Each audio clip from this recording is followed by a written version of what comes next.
commentary pertaining to Madelaine Soto and the accused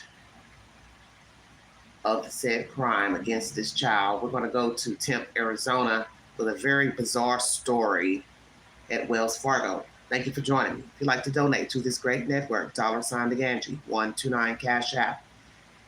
Two-part live. A Tempe Wells Fargo employee died at her desk. And 12 News is now confirming that it may have taken as many as 4 days for anyone in the office to notice. Good evening, and thanks so much for joining us for 12 News at 10. I'm Karina Devine. I'm Mark Curtis. It's a story we first reported yesterday.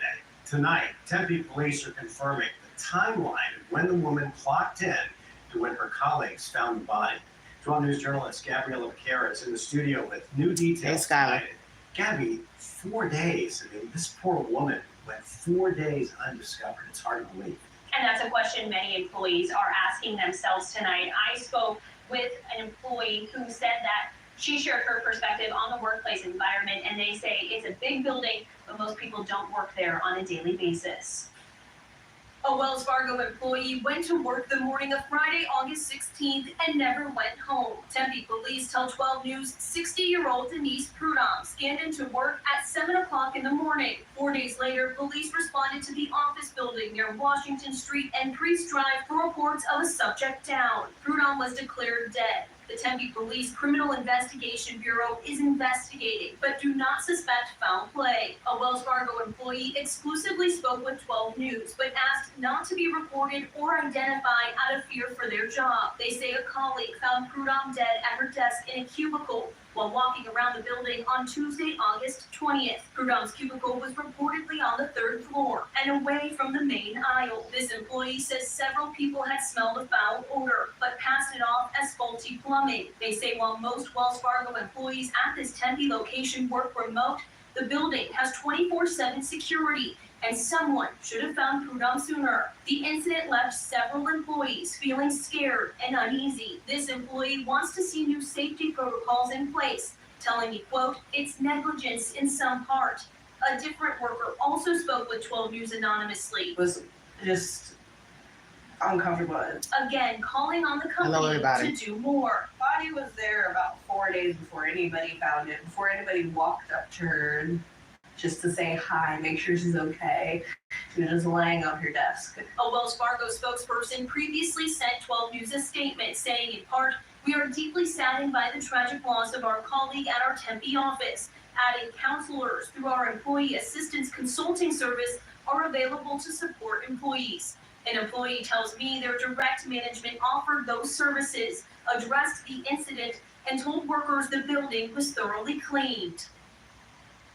And a Wells Fargo spokesperson did not have new information to share with me tonight. The Maricopa County Medical Examiner is investigating the cause of death. And Thoroughly clean. What does that mean exactly? You clean the area where she died, or you all walk through the building to make sure there's no other dead people there? Help me understand. Denise Prudhomme. It's French. I've been Googling, going to Facebook. Can't find the lady, can't find an obituary. Don't know if she was on social media or not, but she's found dead at her desk. Like I said, this is a French name, Prudhomme, Prudhomme. A lot of Denises live in Quebec, live in Canada, Montreal, and they put an apostrophe after the D in the name, Prudhomme. So it's French. So there are a lot of people, a lot of women with the same name abroad in Canada. But I could not find who she is here in America. Very strange. 4 days, check in 7 a.m. on a Friday, August 16th, found on the 20th. So what did she die from? Natural causes?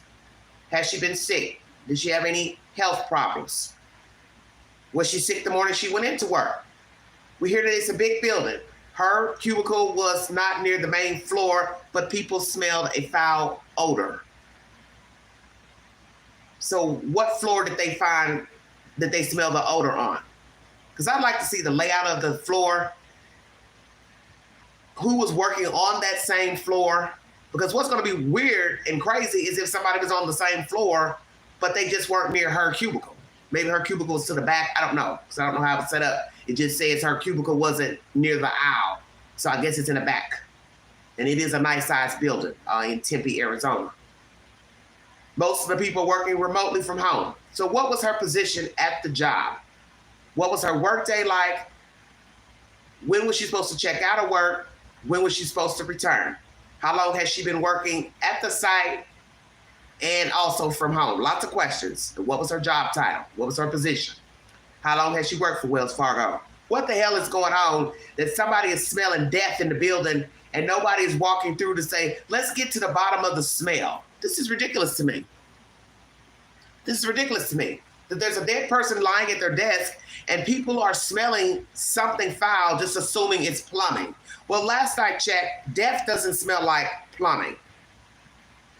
Okay? You hear this from many law officials who have gone to the scenes of crimes of death.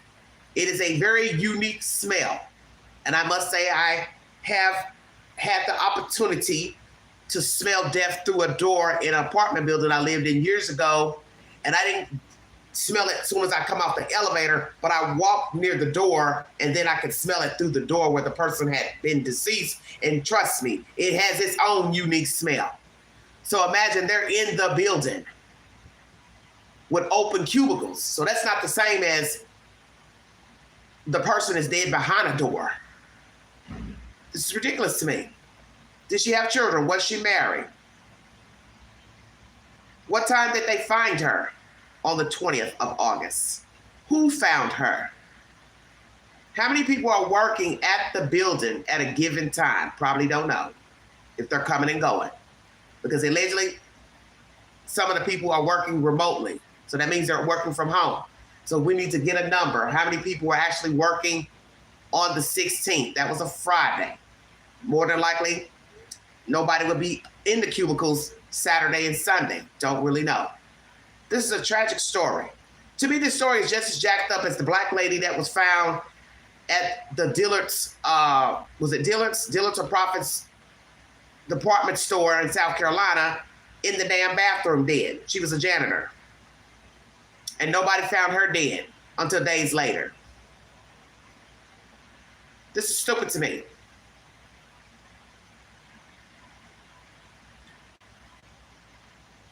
A woman is cleaning a bathroom. Her cart has to be outside. You go by day for day and see the cart sitting there, and it doesn't dawn on you. Where's the lady who belongs to this cleaning cart? Why is this cart still sitting here? See, this is why I keep telling you, the world is people are just ignorant to me. Because that story didn't make any sense. That woman was dead about 3 days or so, and her cart obviously is sitting outside, probably the door. And what? She was locked inside of the bathroom. So what? The door, it was a one-woman stall, one bathroom stall type situation. Because you want me to believe if it had more stalls, then wouldn't somebody be going in and out of there to use the restroom? They would have found her dead. That story made no sense. So now we go way over to the other side of the country, Pacific Northwest, and we have a lady sitting at her desk, well, lying at her desk, dead, 60 years of age. Is she black? Is she white? What's her race? French, I'm assuming. The name is French. This is terrible. So now we got an issue of, well, we don't have a lot of people working in the building, so hell, you can just, sleep at your job. How about that? You just go to your job and hang out.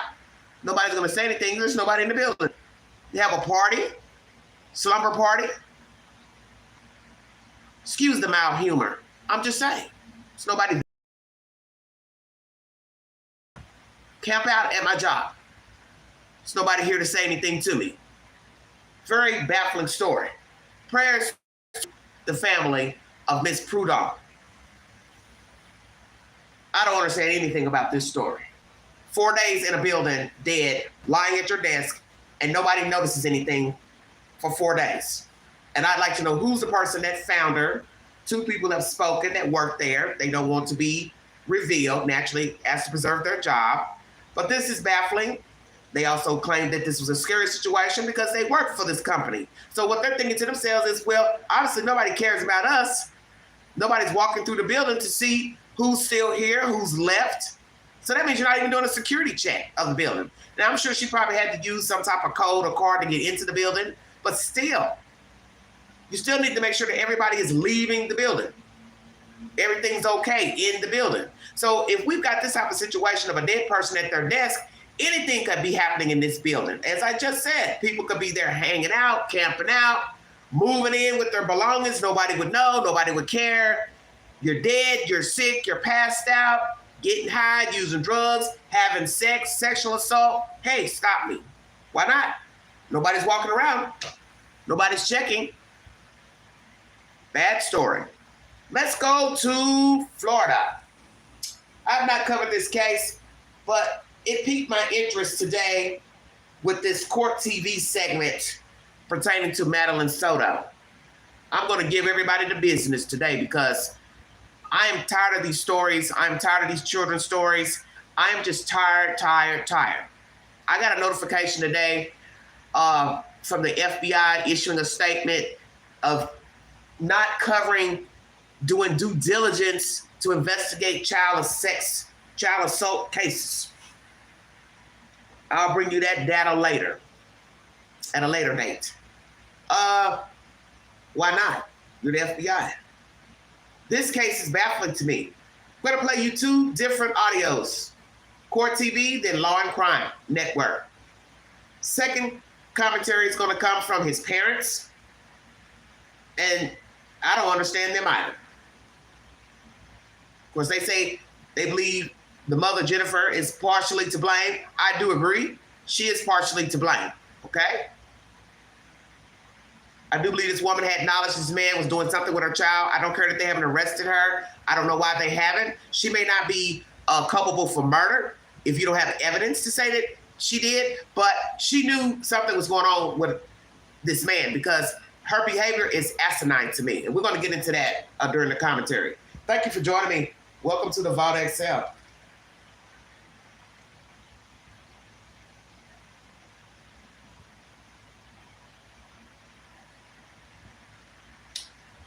Two-part commentary, Madelaine Soto.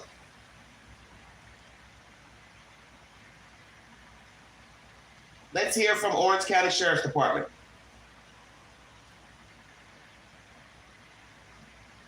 Our detectives have determined that Madelaine was never dropped off on the morning of February 26th near her school.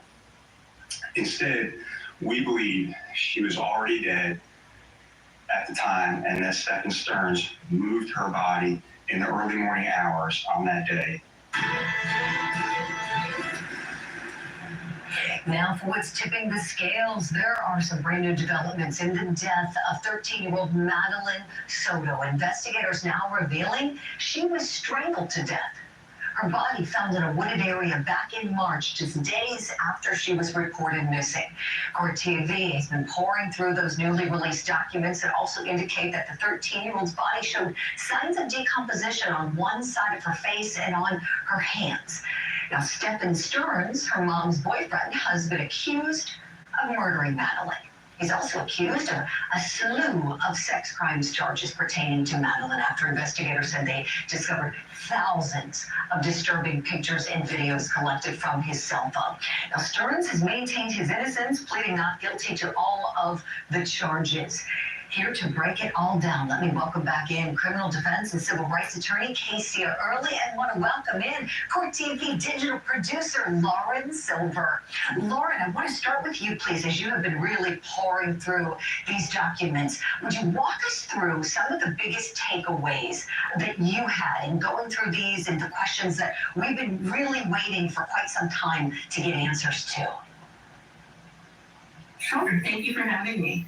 So we knew that her body was found on March 1st, days after she was reported missing on February 26th. We knew she was found in a wooded area, but this is the first time we're hearing about the condition her body was in and anything about the autopsy. Those had been sealed. So we now know when the body was found, they didn't know decomposition to half of her face and to her hands. We do not know if that was because of injury or because of just the environment in Florida. Investigators noted that the bottoms of her socks were completely clean. She had been wearing Crocs, but there was no dirt on the bottom of her socks, which means to them that she did not walk to where she was found. She hadn't been carried there. The medical examiner also immediately noted at the scene that the right portion of the hyoid bone was not intact. That is a bone in your neck that generally indicates strangulation, but it wasn't until several weeks later that she was, in fact, ruled a homicide by strangulation. When you go back into commentary pertaining to the disappearance and the death of this child, they did not want to release her manner and cause of death at that time. That was in the spring. So now we have the information released now, August 2024. So I'm going to recap what was said. Body found decomposed to the face and the hands, partially. Bottoms of her socks were clean. She had on or allegedly wore Crocs, one Croc. We'll hear about that. Medical examiner noted right portion of hyoid bone not intact, ruled homicide by strangulation. So we have a 13-year-old child who was in the vicinity care with this man in her home, and he strangled her to death. I want to get down to what is the time, because I'm also going to tie in her date death to Sebastian Rogers. Find it very interesting, but both children were at events the night before the 26th, and just so happened in the universe, one child's being strangled between the 25th, 26th, and another child in Tennessee goes missing the 26th. So we're going to tie that up at the end of this live stream. Thank you for joining me. That's so huge. All of this so huge, Lauren. The hyoid bone, that's something I can remember just listening to discussions Dr. Cyril Wecht would have. That's such an indication. Whenever I hear that bone is fractured, I think strangulation because of what he's taught me. And so now when we think about this, we are wondering, does this perhaps, investigators have known these things, the public, it's new to us, right? Does it change in any way the case against Stephen Stearns? And do we think that perhaps mom might be charged at some point? In what came out yesterday, I know it was revealed that mom knew they were sleeping, together in the same bed. She didn't like it, she said. She said she didn't have much of a sex life with Stephen Stearns, but knew of She didn't like it. Woo, God, please give me strength. Bear with me during this live stream because I'll probably get very, very ignorant in my commentary during this live. What the hell you mean you didn't like it? You are the orchestrator of your child, of this household with your roommates. Your roommates don't have jurisdictions of what you do and don't do in your apartment. You all are sharing this apartment. Obviously, rent's very high in Florida, one of the highest places to live in America besides California and New York. So you're sitting here rooming with these people. You got a makeshift room for your daughter, which makes no sense to me. I don't understand why you couldn't go get some type of assistance to help you pay rent. You have a child. Everybody knows in the United States, you can get help, rental help through HUD somewhere when you have children. I'm touching all points in this live stream. You didn't like it, but yet you're sending your child to go sleep upstairs in room number 4. Oh, they had numbers on the doors like a hotel. Room number 4. Were you subletting? Were you all subletting? Who was the main proprietor of the apartment? Because I won't believe that somebody was possibly in a lease violation. Why are we putting numbers on the doors? For what? Something creepy about this whole situation. And I want to know what these roommates know. We're going to hear from their commentary from police reports. All this is creepy to me because I'm this type of person. Walls are just what they are. Walls. It ain't concrete. It ain't cement. You can hear through drywall. And these people are all on the same floor besides the mother sleeping on the bottom floor.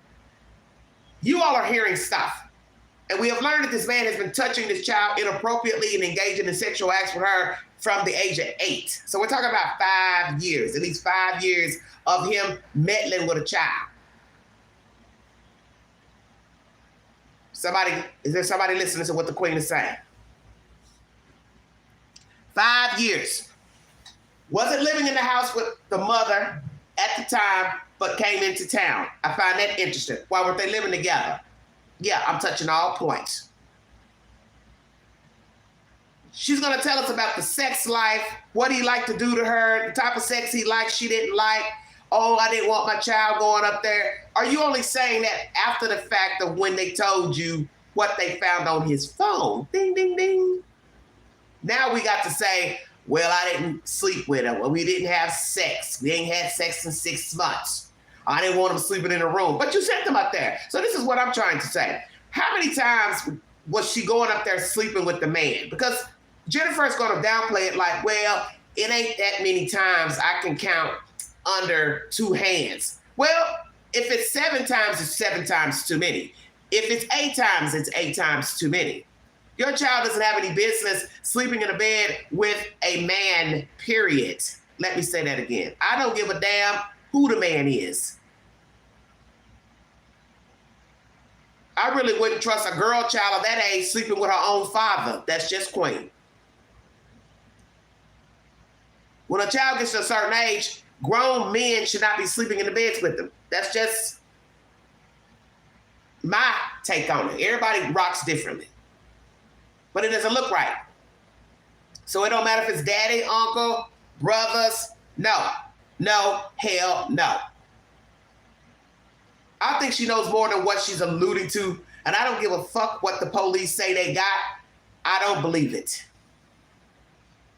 I believe she knew way more. Because let me tell you something about people. People will conveniently give information once they realize where the narrative is going. Say it again, Queen. Once they see the narrative is being pushed in a certain direction, they know now to start saying little things such as, oh, I didn't want her sleeping in the bed with him. But you got restless, remember? Isn't that what you told the police? It's on body cam. Oh, I get restless, so I send her up there with him to room number 4. But yet she has a bed downstairs. I find that strange as well. You're going to hear that. The little girl only slept upstairs or in the room with her mother, and also in the same room with her and this Stearns character. None of this adds up to me. I got a feeling that Jennifer parlayed her daughter on the Mr. Stearns checkmate.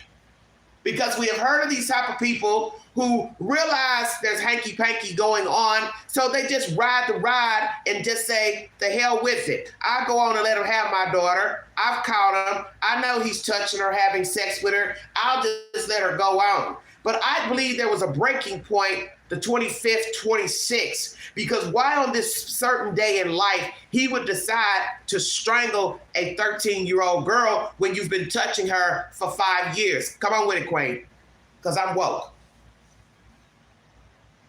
I'm most definitely woke. That close contact with Madelaine. Casey, let me go to you on this. Your thoughts, do you think we're going to see Mom brought in? I think there needs to be a deeper investigation into Mom, because every time I think about Madelaine, I think about my own daughter who's 13 years old right now. And then you can do a comparison about what's inappropriate and what's appropriate. And in this case, everything that I hear is inappropriate. The fact that he's not even a biological father, he's just a boyfriend, not stepdad, so to speak, because the relationship wasn't long enough. But the fact that she didn't see anything wrong with it, you don't have a sex life, but you're in the same bed with a 13-year-old girl, and then the totality of the circumstances, when you're thinking mitigation as a defense attorney, if there's a lot of evidence, whether it's circumstantial or direct evidence, then you want to mitigate. But then you look at all of the evidence against him, the photos that was captured on his phone, the inappropriate photos, the sexual photos, and everything that we're hearing. This is a difficult case, but it's also a sad case. I do a lot of sex cases, and one thing I conduct of my defendants is a psychosexual evaluation, because it goes deeper and it shows a different side of the defendant for purposes of mitigation. So we have here African-American female defense attorney speaking, giving her commentary and expertise pertaining to this case. Oh, Lord, give me strength. sex. You're not having sex with Mr. Stearns. Oh, man. You're not having sex with Mr. Stearns, so you think it's appropriate for your child to go sleep in a bed with a man that you haven't had sex with in 6 months. You also hear that in this commentary, during this live stream. I want somebody to please listen very carefully to what the Queen is saying to you and what the audio is relaying. A woman is not having sex with a man, number one. Number two, they don't live together. Number three, you got to count how many times they're actually visiting with one another. Number four, three, I'm losing count. What are you doing when you see each other if you're not having sex? You're just talking? Say it again, Queen. You're not having sex with your man. Your man don't live with you. How many times was your man coming to see you? What are you doing when you see your man? Why are you sending your child up into a room alone with a man that you are not having sexual relations with? You're not thinking to yourself, I'm not giving it to him, so he's getting it somewhere, whether you had a child or not. Ding, ding, ding. When did this woman notice something was not right between her child and Mr. Stearns? Because I got a feeling she did, but she's telling law enforcement she didn't. You're going to hear that later as well.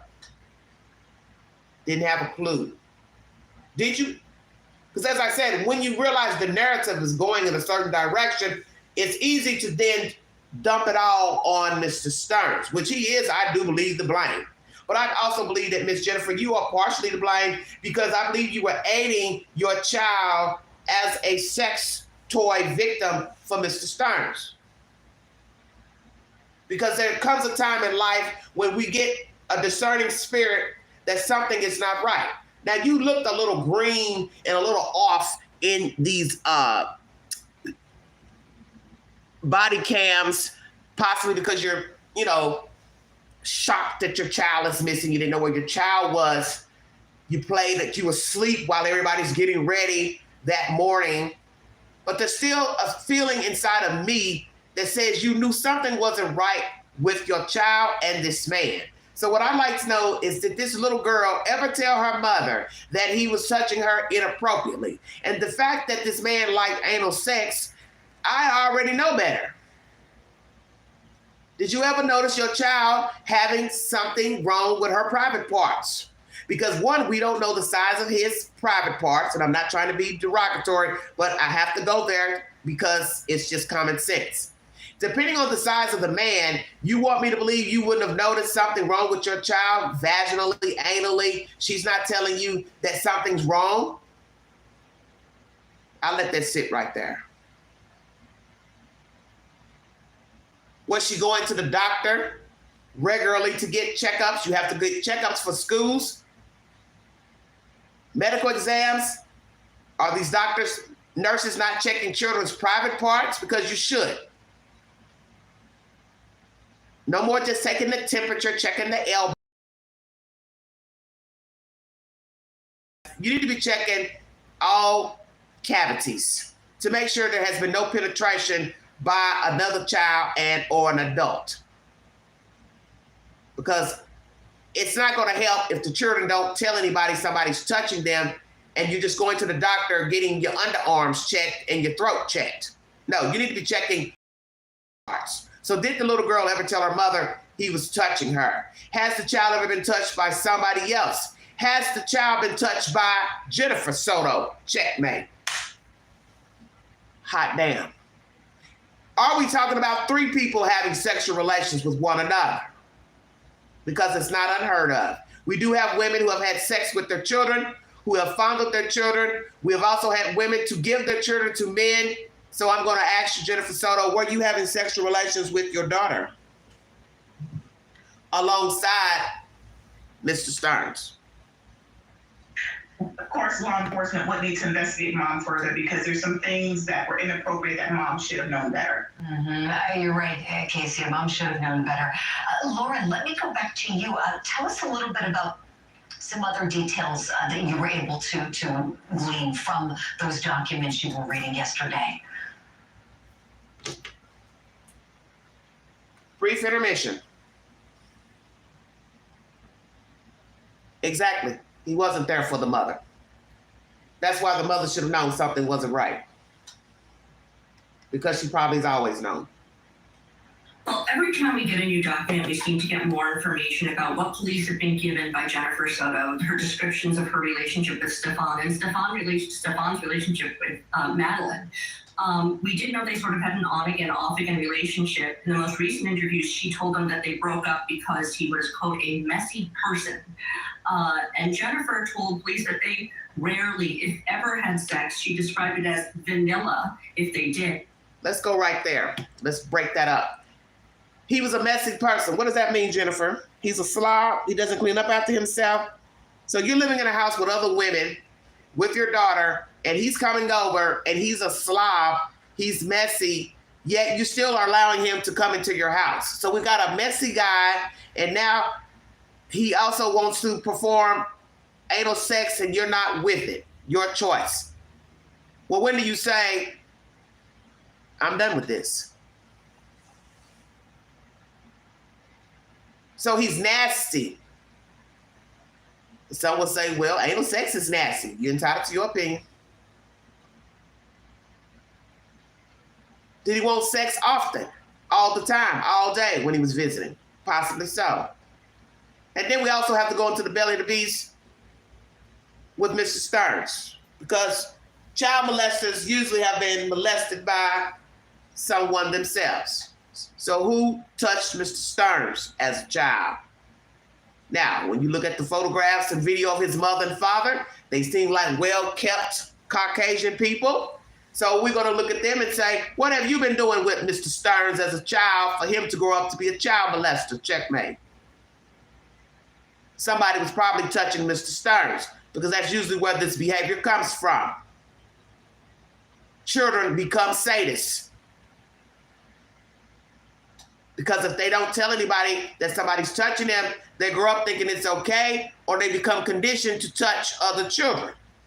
Now they're adults touching children, and now they have become criminals. She describes their sex life as vanilla. Basically saying what? It's plain, it's simple. Well, you obviously weren't into the sex things that he liked. That's your choice. Did you tell him, I don't want anal sex. I don't want this type of sex. I don't like oral sex. I don't know. Did you perform oral sex with him? I don't know. Your business. So if you're into vanilla sex and you feel like, well, I'm not into the things that he likes to do, then why not just tell him that and go find you somebody that's not into what some people might deem kinky sex. Now, some people may not consider anal sex, oral sex as kinky. Everybody's entitled to his or her opinion. You also told the police you weren't comfortable with Madelaine sleeping in the same bed with Mr. Stearns, which makes no damn sense, because you are the mother and you're the one who is in the household, and he's basically a visitor. So how does that make any sense to say, I don't feel comfortable with him sleeping in the bed with my baby, but yet you're sending your baby up there? It came out of your own mouth during interrogation that you sent your child up there in room number 4 with Mr. Stearns because you were restless. You ain't been sleeping good. See, I don't really know what's the truth, because the one thing I've learned about human beings, they're never going to tell you the truth about what they have been doing, what they have witnessed, and what they have allowed as not to look guilty. But she did say that he very much wanted to have anal sex, which she was not interested in. And in terms of having her daughter sleep in the bed, she admitted to having her daughter sleep in the bed. In fact, the night before she disappeared, she said that she had sent her daughter to sleep in Stefan's bed. And when police pushed her about that, she then said that she wasn't really comfortable with him sleeping in Stefan's bed, but she said that it was a selfish move because she wanted a good night's sleep. Going to say it again. Why is this child not sleeping in the makeshift bed in the living room?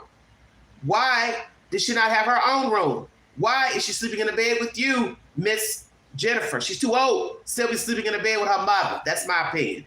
And then you call it his bed. He doesn't live there, so how is it his bed? It's a guest room. It's not his bed. You wanted a good night's sleep. So what are you sleeping in, a twin bed? Make Queen understand what the hell you're saying. I need a good night's rest. I don't want them in my bed. This sounds orchestrated to me. And if I'm wrong, then I'm wrong. I don't really care. It's my opinion. Help me understand. Your man comes to visit you. He's been living with his parents from December of 23 up until the child's murder. And you didn't like anal sex. You didn't, y'all been on and off, just broke up.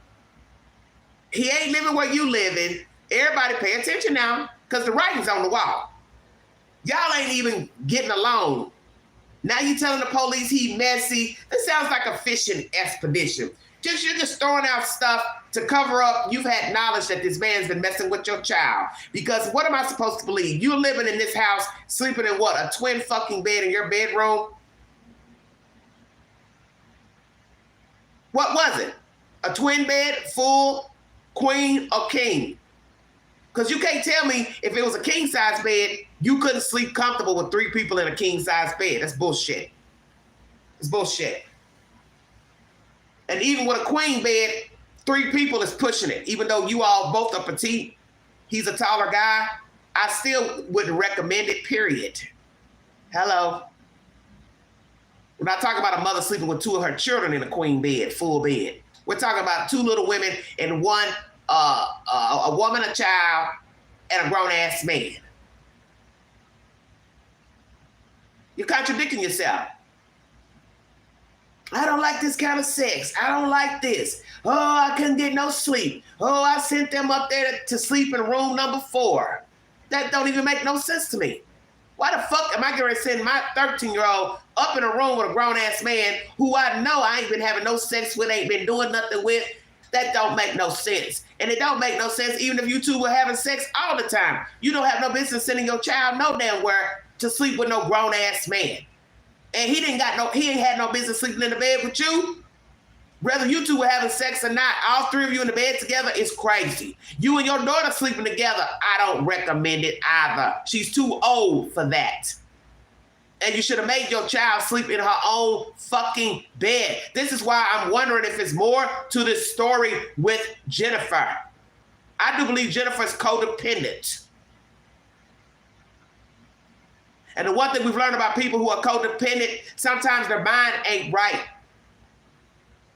And it's going to be jacked up if we find out there's more to the story with Miss Jennifer Soto. Because my thing is, if you can go along with your child being molested and raped, you can also be a molester yourself.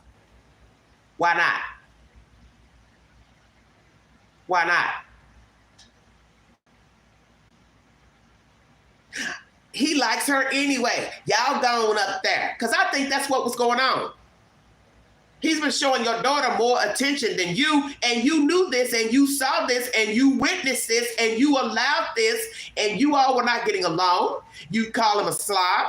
He wants certain type of sex that you're not down with, and you realize he favored your daughter. You knew this all along, you stank. You're a stank-ass heifer to me. I said it, I don't care. You knew exactly what was going on. You pawned your child off on Mr. Stearns. So sort of turning around, admitting that it was a poor idea.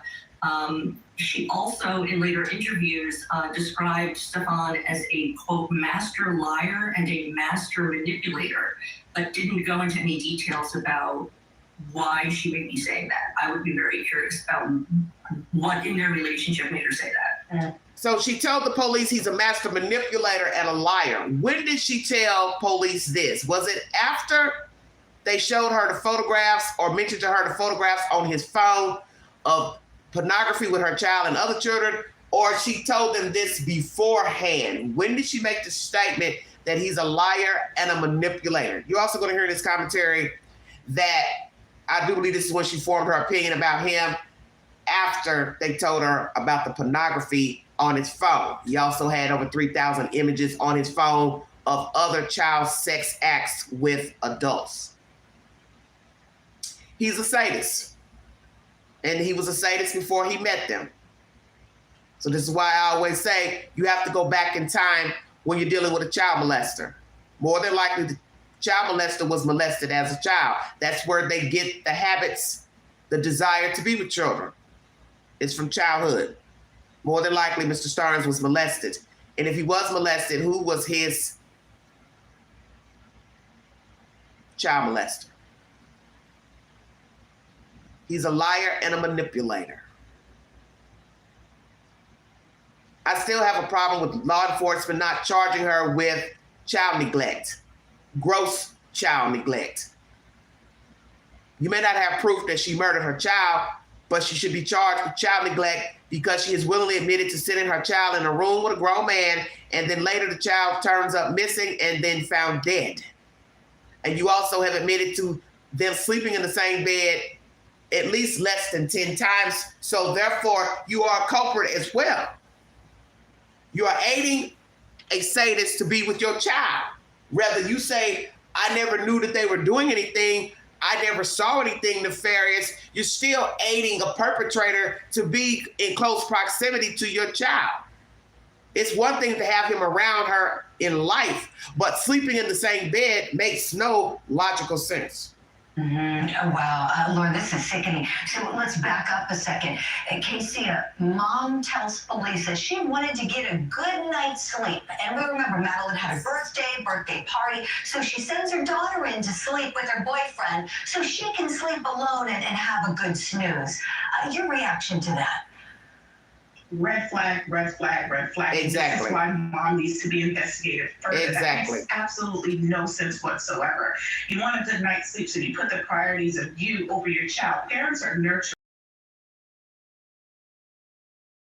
what's right versus what's wrong. So that just doesn't sit well with me. And it appears that as she speaks further and investigated further, you hear things that's like, that's not right. Something doesn't seem right. So I do believe another interview or deeper investigation should be required so that we can find out what, if anything else, occurred in this household during that time that they were together. During this commentary, they're showing a video of Mr. Stearns and Miss Jennifer at some tax office or something while they're interviewing them, standing up. They're all standing up. The one thing I noticed about her demeanor is that she looks like a deer in headlights. Now, some could say it's just shock that she's in the situation being interrogated, or she knows more than what she's saying. She hands him the phone. He starts talking on the phone with somebody. She's still being asked questions by the police. And she does the one thing that most guilty people do. She starts to sway. That took me back to Jacqueline and Trezell West. When Trezell West was spinning his web about what happened to the two little boys that they adopted out in Cal City, while he is talking to the news media, Jacqueline is swaying back and forth, turning her head from left to right. She's watching everybody outside because she knows she's in an unsafe environment because the children's biological relatives were there asking questions. They were angry. They were irate. And she knew that. And that's the one thing I remember going back in time was watching her sway back and forth. Oh, the kids should be around here somewhere. That's the vibe I pick up here with Jennifer Soto swaying back and forth like a little egg, Humpty Dumpty, swaying back and forth while police are talking to her about her child. And it's just the look on her face that's bizarre to me. Could be she was just in shock of the situation, but it's something off. There's something very off with her behavior. He's looking around. He's not really engaging. He's standing there pushing that ball cap down on top of his forehead. They're guilty as hell. Exactly, Casey.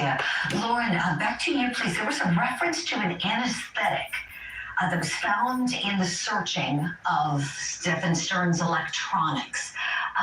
What did you learn about that?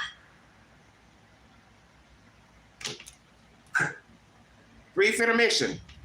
You're not going to hear information about a drug that he searched for that you could only get from a doctor's office. Why was he searching for this said drug? Are we going to hear the child was drugged? We'll now have to wait on toxicology report pertaining to the murder of Madelaine Soto. Information coming out of what's been found on Stefan Stern's phones and electronics has mostly been limited to descriptions of thousands of pictures of minors engaged in sexual acts. But now we are hearing that he searched a drug called sevoflurane multiple times, and that he searched it with the term show up in drug tests. So I did look it up. Sevoflurane is an anesthetic. It's used in general surgery and is only used under the direction of a doctor, like via IV. This is not a drug you could pick up at a CVS or a Walgreens. So we don't. Why was he looking up this drug, sevoflurane? Why was he looking up this drug? Did he have access to get a drug or drugs from a doctor, physician? Because we do have dirty doctors who will write prescriptions for drugs, steroids, painkillers. And if you have the right doctor in your hand, you can get any type of drug. We learned that with Michael Jackson and his physician. He knew what he was doing, giving that man all them damn drugs. He later died. So did this man have access to a doctor who could have written him some type of prescription for a drug that could enable a human being? How many times did he search this sevoflurane drug? Did he have access to some type of drug in his possession, in his home, parents' house? Don't know. Know in what context this was, but I do think it's worth noting that while we have gotten confirmation that Madelaine Stearns was strangled to death, we have not gotten any kind of toxicology report. So we don't know what her hormone levels were, if there were any drugs in her system, or if there was anything else going on there. So this adds a lot of questions, not a lot of answers. Oh yeah, that's a really good point, Lauren.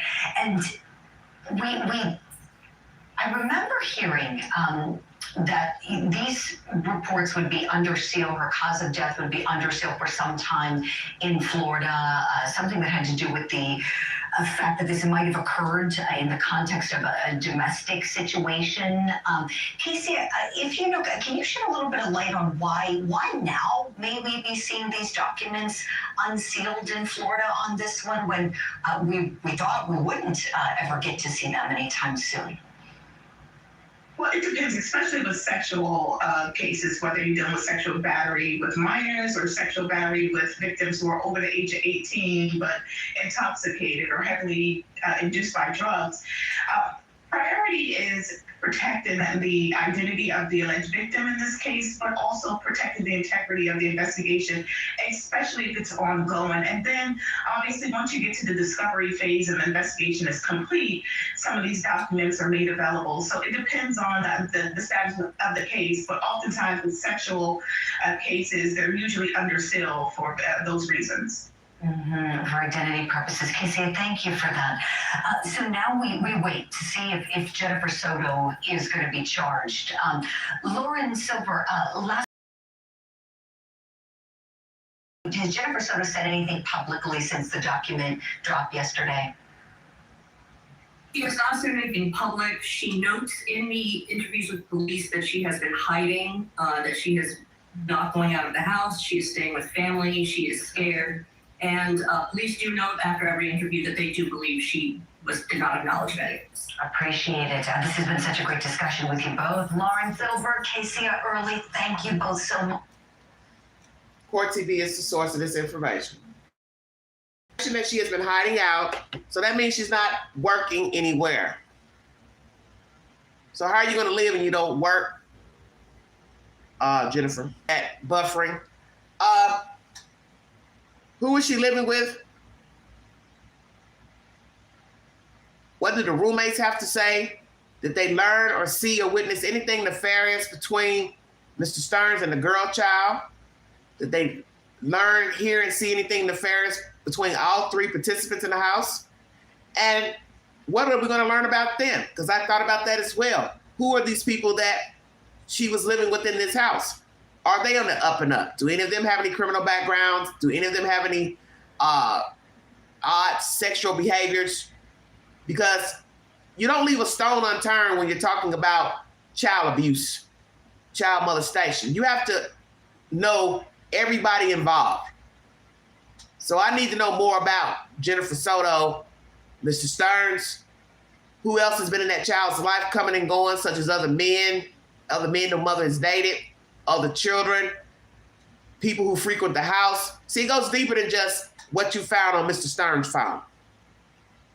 Police say they haven't gathered anything in investigation to show that Jennifer had knowledge that he was messing with her child. I don't know if I agree with that. You may not have conversations of her talking to him about having sex with her daughter. You may not have pictures of her in bed with her daughter and him and her doing anything to her daughter. It doesn't mean that in her mind, she didn't know that he was messing with her child. Because nobody's going to willingly admit, yeah, I knew this man was messing with my daughter. Yeah, I pawned my child off on this man. Yeah, he has a high sex appetite. I couldn't give him what he wanted, so I gave my daughter to him. Yeah, I saw signs of abuse with my kid. Yeah, my kid told me he was touching her. Yeah, I confronted him and he admitted it. See, you don't know what's been said because nobody's going to foolishly tell the truth unless they're crazy as hell. Nobody's going to tell you, yeah, I knew that this man had been messing with my kid. Yeah, I suspected it for years, but I went on and kept bringing him around. She's not going to tell you that. So I don't give a damn what the police say that they got proof that she didn't have no knowledge. How are you going to say you got proof? You're basically saying that you can read her fucking mind, and that I don't believe that. Because a woman has instincts at some point about herself, about her children, and about the people that's around her. At some point, when you are dealing with people close to you, and they're coming in and out of your house, you're going places together, you should see some signs that something is possibly not right. Too much kissy face, touching each other, groping breasts, inappropriate. So I don't know what she knew and didn't know, but I got a feeling she had an idea this man has been messing with her kid. And you know that woman could have pawned her kid off on that man because she knew all along that she was not he wanted. Because we now know he likes kids. So he's only meeting and greeting women to be with a child. Bingo card. He has no interest in women, adults. Then you got to also ask if he's a dual offender. Does he also molest boys? Because there are child molesters who like boys and girls. So are we also going to hear he likes boy children? Because are the images on his phone only between man and a girl child? Are we going to find out that the sex acts are women and girl children, children and children? So always remember that the offender can also be molesting both kids, both sexes. Will we find out he's a homosexual, bisexual? You have to go deep into the belly of the beast to get to the truth. What a mess. Law and crime is my next audio. Thank you for joining me. Did Jennifer Soto have knowledge that this man had been molesting her daughter? What is her role? Can I get you like the last outfit she was wearing? Has it been like with all the clothes and all that, like their clothes? Actually happens to be close to their clothes. What do you think? Newly released body camera video shows more of the efforts to find Madelaine Soto as documents reveal how the 13-year-old girl died. It's one of 7 new details coming out about the Florida teenager's murder as her mother's boyfriend faces a possible death sentence for the crime. Welcome to Crime Fix. I'm Anjanette Levy. For months, Madelaine Soto's cause of death has been kept under wraps, but now new documents are shedding some light on how and possibly when Maddie died. I'll get to that and what the roommates of Maddie's mother told detectives here in just a bit. You'll also hear from Stefan Stearns' parents. It's pretty revealing and very sad. Madelaine Soto had just celebrated her 13th birthday in Kissimmee, Florida, when her mother, Jen Soto, reported her missing on the evening of February 26th. So she was supposed to be dropped off at school, didn't make it to school. Didn't make it to school. I went to pick her up from school today, and she never came out. They announced it over the speaker, and I'm just like, maybe she walked here, because sometimes she'll walk here to this office. I came here, nothing. I went back to the school, it was closed. I got a notice, an email from... The office that she is speaking of has a sign on the window that says something's tax service. So obviously this office is near the school. So she's speaking of the office because they're standing in the office as she's being interrogated with Mr. Stearns. There are other people sitting in the lobby while interrogated by the police. So this is a tax service office that's near the school where you're hearing this audio from. So she's giving her rendition of going to the school and the child not being there and being alerted that the child never showed up for classes. The school saying she was absent, but I also messaged her teacher, and he looked at her entire attendance today and saw that she was completely not at school today either. Okay. So she never made it. Okay, what's her name? Madelaine. Madeleine. Madeleine. Last name? Soto. S-O-T-O. S-O-T-O? Yeah. Deputies immediately began searching for Maddie, going through wooded areas and even trying to figure out if she ran away. As they did that, they interviewed Jen Soto and Stephen Stearns about what happened the morning of February 26th. I heard everyone getting ready around, let's say 7:30, 8 o'clock. And was it just Steph? Who else lives there? I have roommates. I have Angelica Negro, one roommate, and then Natalie Rosero. Okay. And you just heard all of them, or did you hear anyone specific? No, I just heard, if anything, Stephen came and woke me up accidentally because he was trying to let the dog out. This woman had two other roommates. They sound like they're Hispanic women. See, I have a problem with, all this nonsense pertaining to the roommates. Because you don't know who's coming in and out of this house. And that's where I have the problem. What type of woman is living in a house on a ground floor in her own private bedroom, and then the living room is a makeshift room for her daughter to have a room warded off by decorator screens? Why would you not want to have your own place and have a separate room for your child? I'm confused.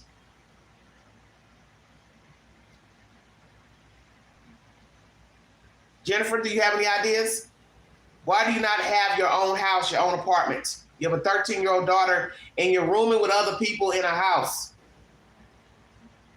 I won't doubt that when you go back in the book of life, you're probably going to find a whole lot of things about Jennifer Soto that she doesn't have common sense.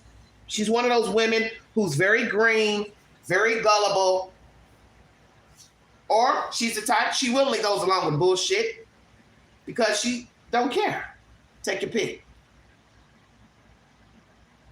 But we need to go back in time. Because see, going back in time is how you get to the bottom of who you're dealing with. Where was she raised? Where was she born? What type of life did she have? Did she get along with her parents? Did they raise her? Did she grow up in foster care, group homes, adopted? What? How old was she when she had this little girl? Does she have other children? What type of work has she done? Has she always kept a job, always kept a place to live? Because I find it strange you got a 13-year-old and you're living in a house with roommates. See, I have a problem with that because you have to be careful with the company you keep. You have to be careful with the people you have around your kids. I keep telling people this all the time on this network. You want to fuck up your life and single, that's your business. You want to be an alcoholic, a street worker, you want to get high every day, good. You do that on your own time. But when you have children, you cannot be engaging in these type of activities. It's not highly recommended. So I don't recommend anybody living in a house with a 13-year-old and got different fucking people staying there. Do you know people well? Do you know the company they keep? Because they could have some men coming in and everybody gone, and the man's he's got access to a bedroom, and then he just come on downstairs, start talking to the 13-year-old, 8-year-old, 9-year-old. Next thing you know, he touching and fondling her. Ain't nobody paying attention to the story. This shit goes deeper than Mr. Stearns. This is a Jennifer Soto problem. Because if he had not met her, he still would have been out here molesting somebody's child. That's a given. That's not even nothing to argue about. He's a sadist. We get it. So if it wasn't Madelaine, it was going to be somebody else. It's probably been somebody else, okay? But Jennifer is the root to this problem because she allowed this thing to come into her life, and I do believe she saw signs that he was not right for her. When she says she saw signs, he wasn't right. He's a slob. He wants anal sex, all this old type of nonsense. Okay, so then you put that on the back burner. Well, what did you notice with his behavior with your child?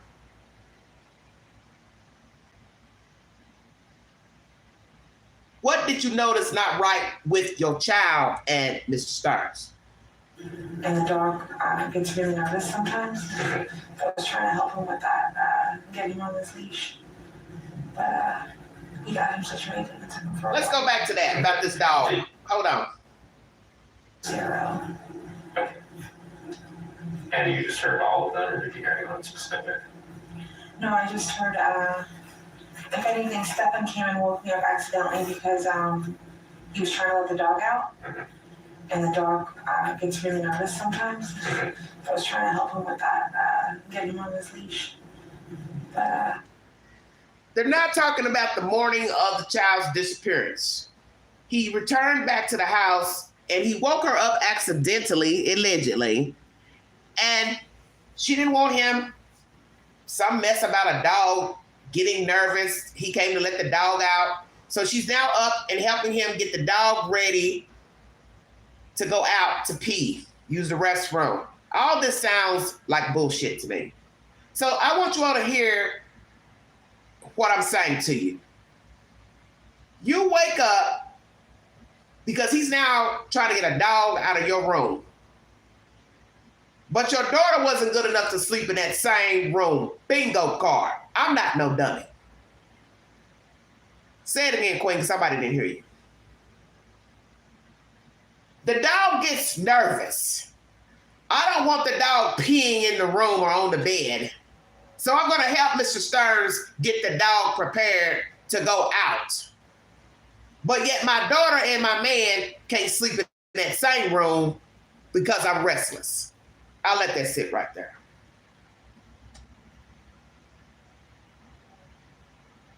This is orchestrated. This is all bullshit. This is what we talk about with true crime, where the persons are giving more information than what is needed. That's what this sounds like. And when I go back in time listening to all the stories I've ever covered where children were found dead later, this is one of those reminders. Extra fluff for the narrative. Oh, he came in to let the dog out, but the dog got nervous. Oh, the dog was jumping up and down. I didn't want the dog to pee on my bed. So I had to help him put the leash on and blah, blah, blah, blah, blah. Yeah, while your daughter laying in that field some fucking where over a fence, you worried about a fucking dog. Same daughter that wasn't worthy enough and good enough to sleep in your room, but you got a dog in your room. I want everybody to listen to this because this is bullshit. You got sleeping problems, but you got a whole dog in your room. So where did the dog sleep? On the floor or a dog bed? Or let me guess, you got a puppy bed, like a fucking crib in there, and the dog was sleeping in there? Help me understand. This is bullshit. This is all bullshit. he got him situated and took him for a walk. Okay. Did you hear grandson, right? I heard noises in the kitchen, but I'm not sure, Not sure who it was exactly. Yeah. It could have been any of the roommates. But you didn't see her leave Monday morning. Were you still in bed or still in your room? I was still asleep, yeah. Gotcha. That week, canines checked out the cars belonging to both Maddie's mother, Jen Soto, and her on-again, off-again boyfriend, Stefan Stearns, who had come to town that Sunday night.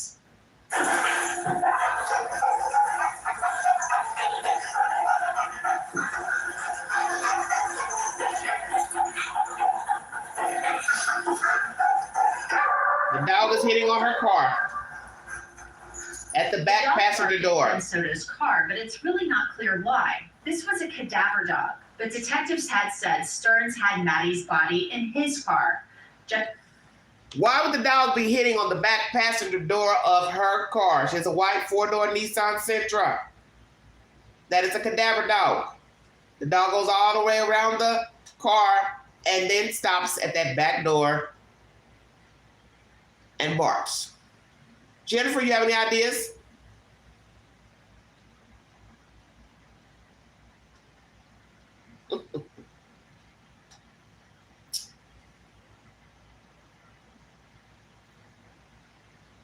I wasn't expecting to hear all this type of information pertaining to this child, but it's expected because we now learn that this man had been grooming this child for some time and having sexual relations with her. You also hear that he was touching her, taking pictures of her while she was asleep and touching her inappropriately.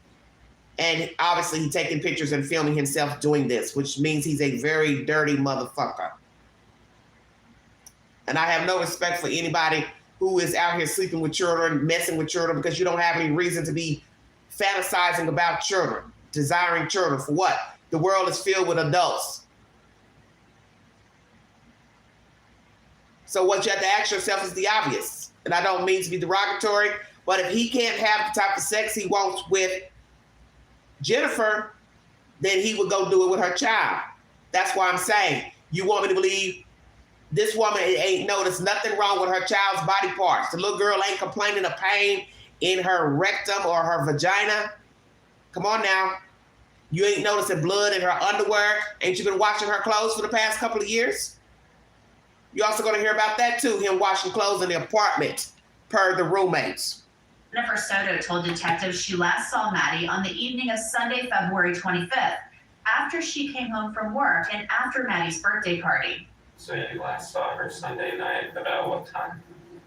It was 11 p.m. before she went to bed. And you were here at home? Gotcha. And where did she go to bed? Was she in her room, your room, or something else? She actually slept upstairs with, we have a guest bedroom. We were all going to sleep together in the same bed, but I needed some good sleep. And I got a new job recently. I haven't been more rested. I needed some sleep. So I asked, hey. This makes no sense to me. You need good sleep. But your child's been sleeping with you. Help the queen understand what the hell is going on here. You got a job, new job, whatever. I don't understand what you're saying. What does it have to do with you sleeping? I don't understand what you're saying. Why would you need for these two people to go sleep in another room, your child and your man? He doesn't even live there. She has her own bed downstairs in a cutoff part of the living room, but yet she don't sleep there. That makes no sense. Because you didn't have no business having your child sleeping in the same bed with you. She's too old for that. Now we learn she's been sleeping with you. She's been sleeping with you and your man. And just so happened today she has a birthday party, turns 13. She's upstairs at night sleeping in another bed in a guest room with your man, the same man you ain't had sex with in 6 months, the same man you just broke up with, the same man that don't live with you, the same man that's a slob. Is anybody paying attention to what the hell is going on here? This is bullshit.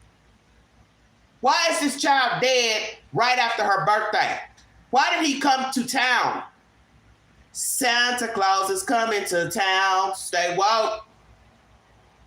Santa Claus was coming to town bearing gifts.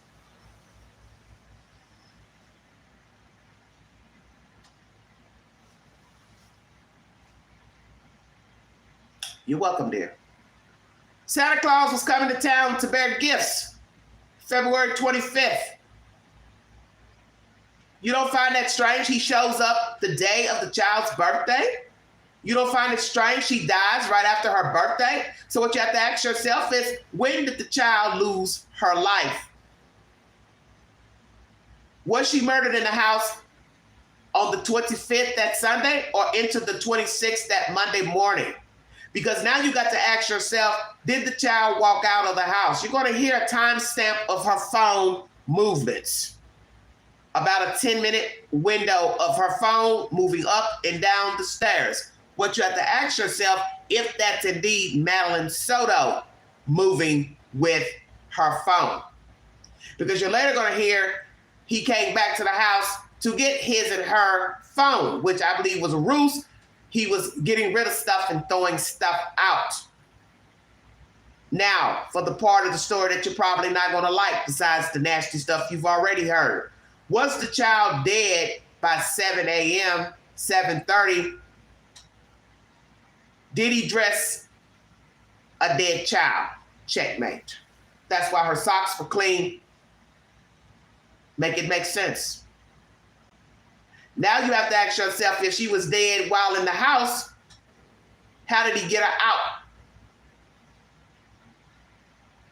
Or did he walk her out of the house to take her to school and then sexually assaulted her on their journey, and then he disposed of her out there in that field, came back to the apartment to get rid of her belongings?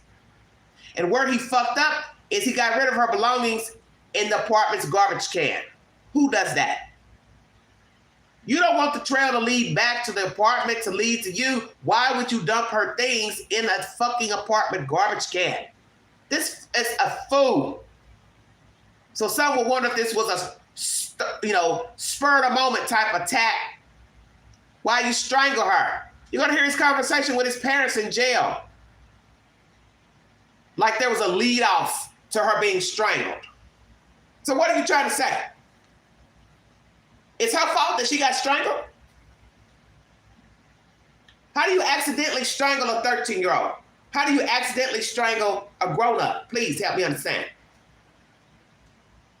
What did this child do to you, worthy of you, 1, having sex with her, 2, strangling her on or around her birthday?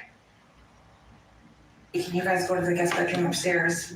I knew he was gonna get her ready. Stearns and Maddie had spent the night in bedroom 4. There are photos of that were just released. Stearns said that Maddie had forgotten her phone when he took her to school that Monday morning. I think he said she left her phone, right? Yeah. Where did she leave her phone at?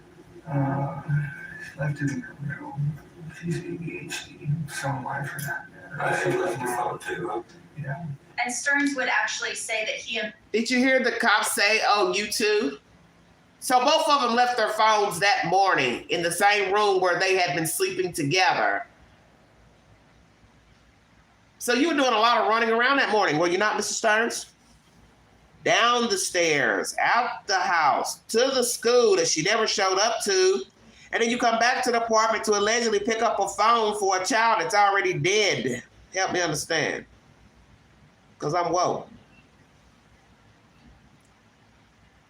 Oh, I came back because we forgot our phones. This is his version to the police, because he don't know that they're going to find all these goodies, which he should have known. Who keeps sex images on their phone? Makes no sense. Thousands of images. Why are you keeping images of children on your phone and this child? You had to have known they were going to find this information. All lies. So when did he murder the little girl? Before the 26th? Or was it the 25th, the night she went to bed? Did he strangle the child after a sex act or a fight, a struggle? She rebuffed him. He strangled her, abused her body, and then what? Took her out with her phone that morning. How would he have gotten her out without the roommates and also the mother not seeing him carry something out? Was the child alive the 26th at 7 o'clock in the morning? Did she exit the house on foot and get into the car with Mr. Stearns. Which car did they use? That's very prevalent as well. Her car, the mother's car, or his automobile. Maddie both forgot their phones that morning. Newly released documents show what happened between 11 p.m. Sunday night and the next morning. That Sunday night at 11:39 p.m., Jen Soto texted Stephen Stearns, "Make sure she goes to bed right now." Stearns responded, "Okay, sweetie, good night." Jen responded, "Good night." 1 minute later, Stephen texted Jen, "She's built her nest and she's settling in now." Jen responded, "Okay, good." There's also health app data from Maddie's phone that shows her movements from Sunday night to Monday morning. That Sunday night at 11:19 p.m., the report says that Maddie's phone took 31 steps and climbed 1 floor, which matched the time when Jennifer sent Madelaine and Stephen upstairs to go to sleep. There's no more activity from the health app listed until the next morning.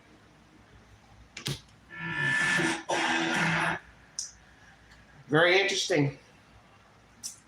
Boy, that telephone tells everything, does it not? 7:05 a.m. on February 26th, Maddie's phone took 113 steps.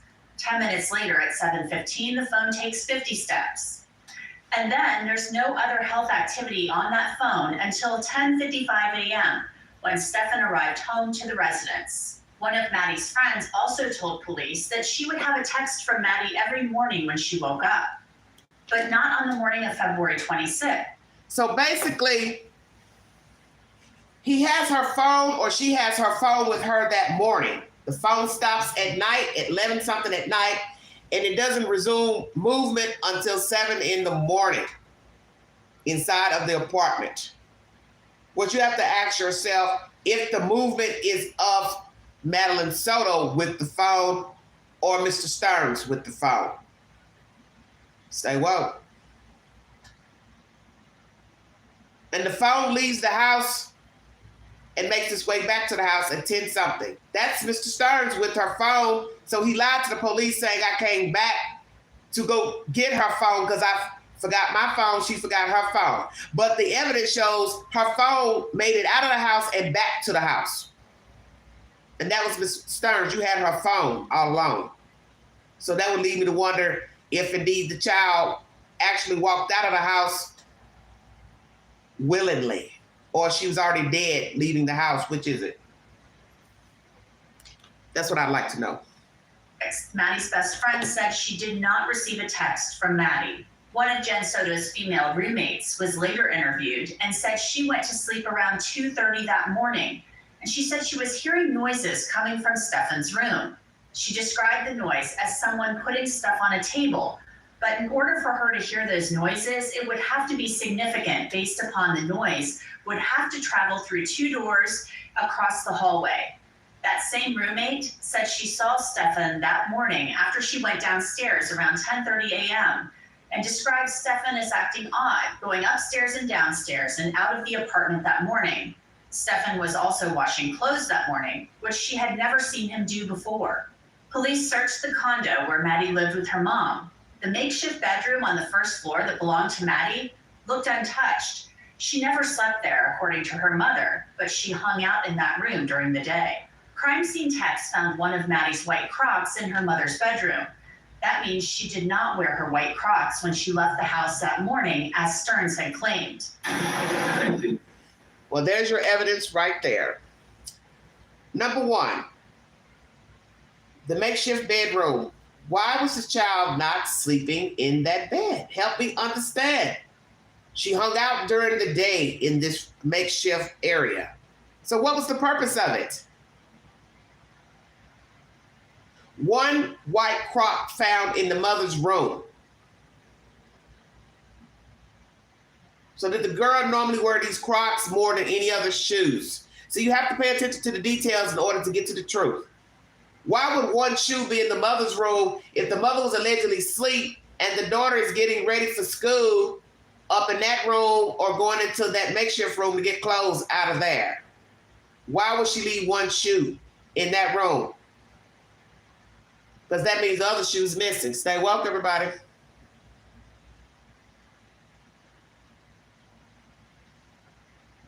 One white Croc found in the mother's room. Let's go back. So we have it. Makeshift bedroom on the first floor that belonged to Maddie looked untouched. She never slept there, according to her mother, but she hung out in that room during the day. Crime scene techs found one of Maddie's white Crocs in her mother's bedroom. That means she did not wear her white Crocs when she left the house that morning, as Stearns had claimed. Anything else that we haven't asked you feels important? Maybe that might help us out. I'm sorry, I'm having trouble recollecting everything. You're having trouble recollecting the child being in your custody the day she goes missing. The same line you hear from so many suspects. I don't remember. I don't recall. He's a nasty beast. The documents have information of the roommates talking, speaking, hearing noises come from the room where the two was sleeping. She heard somebody putting something on a table, but don't know exactly what it was. That's why I'm asking, was the child alive or dead on the 26th? Because if the Croc is in the mother's room, then where's the other shoe? And if she normally wears those shoes to school, then she didn't go to school in those shoes. And where would the other shoe be?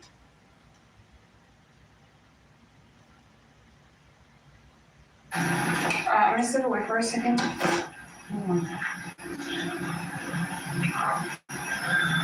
Anything that you remember maybe she might have told you? She didn't mention anything in particular.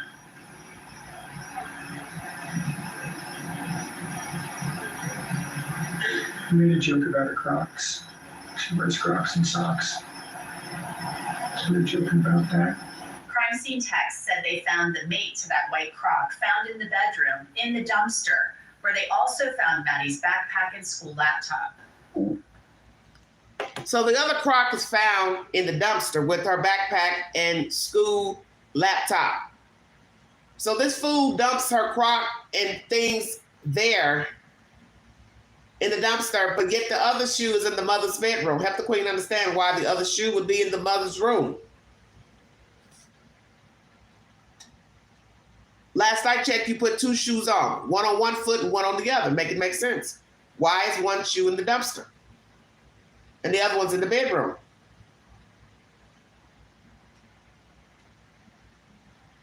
Because wouldn't both shoes be together? That'd lead me to think she was dead at the house and not walking out alive. So if he killed her at the apartment, how did he get her out without anybody seeing her? Please help me understand. She obviously had on clothes, so that would lead me to think, what, he dressed her? Because the shoe thing don't add up. She has to have shoes on to leave the house. So if a shoe was found in the dumpster, you would assume both shoes would be put in there. And don't you find it strange he's talking about those Crocs in this interrogation? Oh, we were making jokes about her shoes, her wearing the Crocs with socks. Why not? It's wintertime. Maybe Florida, but still. It's sweatshirts during interrogation. Why would she not have socks on with Crocs? They're plastic shoes, for God's sake. This is why you have to pay attention to everything. Because there's something off with this information. Backpack, laptop, one shoe on in the dumpster, but the other shoe is in the mother's room, the same room where the child was not sleeping with the mother. Why would that one shoe be in there?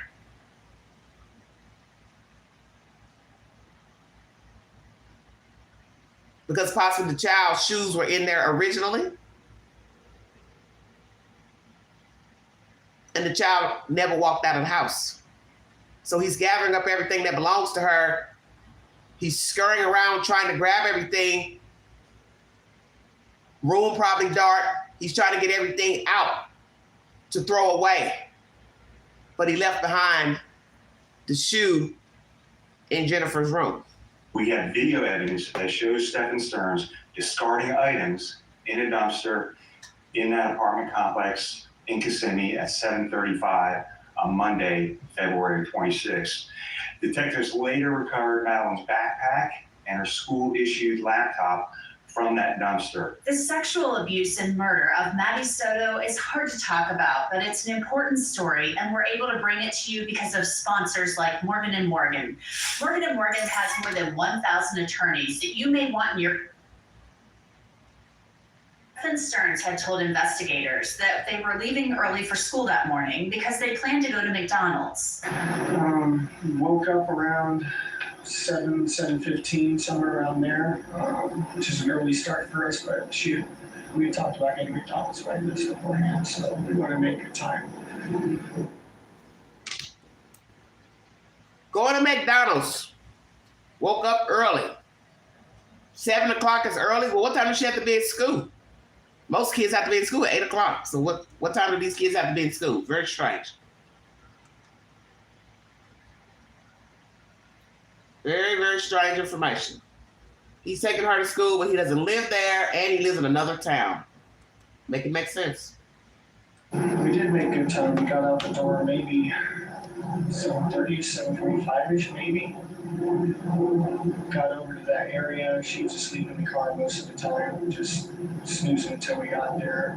We got to McDonald's. We're close to McDonald's. I said, "You still want it?" She wasn't interested in McDonald's anymore, so we continued on. Now, a lot of people found this very surprising when they heard it, because what kid turns down McDonald's breakfast?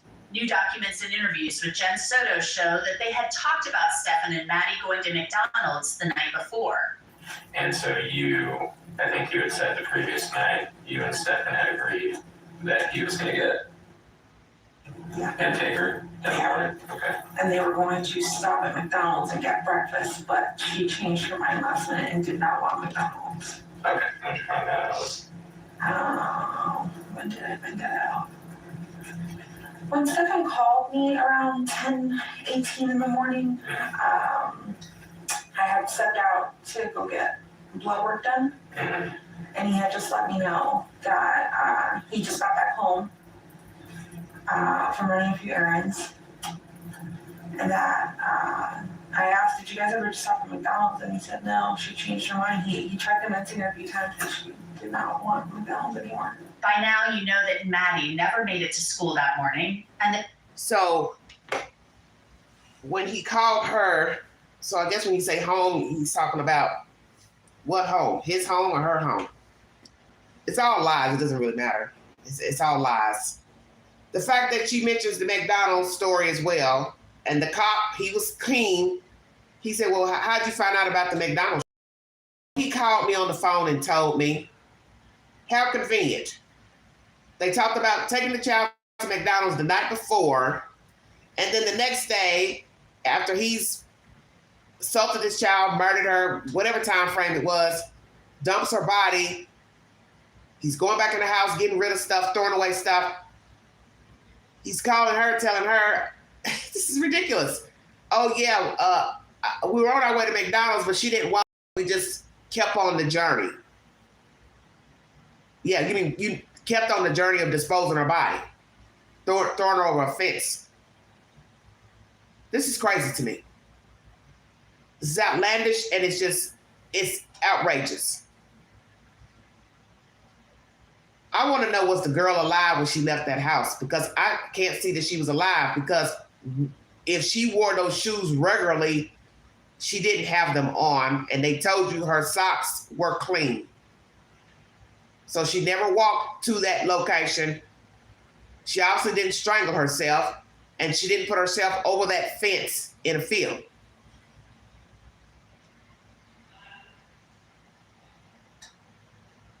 And why would the Crocs be off her feet if she's already clothed? Make it make sense. The sheriff of Orange County has said that Stephen Stearns was actually driving around with Maddie's dead body in the car that morning. At 8:19, we have evidence that shows Stephen Stearns returning to the complex, and Madelaine was visible in that vehicle. We believe she was already dead at that time. Search dogs had tried to pick up Matt. Well, make this make sense. They've got him on camera at 8:19, and they say she's visible in the car. So where was she in the car? This is all confusing to me. He says he gets up about 7:15. They left the house about 7:35. So what was he doing between 7:35 and then returning back to the house at 8:19? So what is the truth about the time he left the house? If the child was alive when she got in the car? Or are we talking about he carried a dead body to the car? Help me understand, because I'm confused. Or he walked out with the child. She was alive. He assaulted her. He did what he did to her. But see, what don't make no sense is, why are you riding around with a dead kid in the car back to the property? I don't understand. Or he left out with the child in the car to make it look like he was taking her to school. But if that's the case, if you're going to leave with her to do whatever, whether she's alive or dead, why are you coming back to the house? This doesn't make any sense to me. Something's very strange here. They sent to track her the night she was reported missing, but they couldn't pick up the scent. 2 nights later, on February 28th, the canine handlers wanted to try again. Hey guys, so we're just gonna try to see if we can pull one more clothing or collection of clothes, okay? That's okay with you guys? Yeah, we're gonna pull one more and then we're gonna have the dog sniff it out again and see if we can get another track going. Yeah, all right. Can I get you like the last outfit she was wearing? Has it been like with all the clothes and all that, like your clothes? We have to clean clothes, dirty clothes. What do you think? Is it on the floor there in the bathroom? To the laundry basket?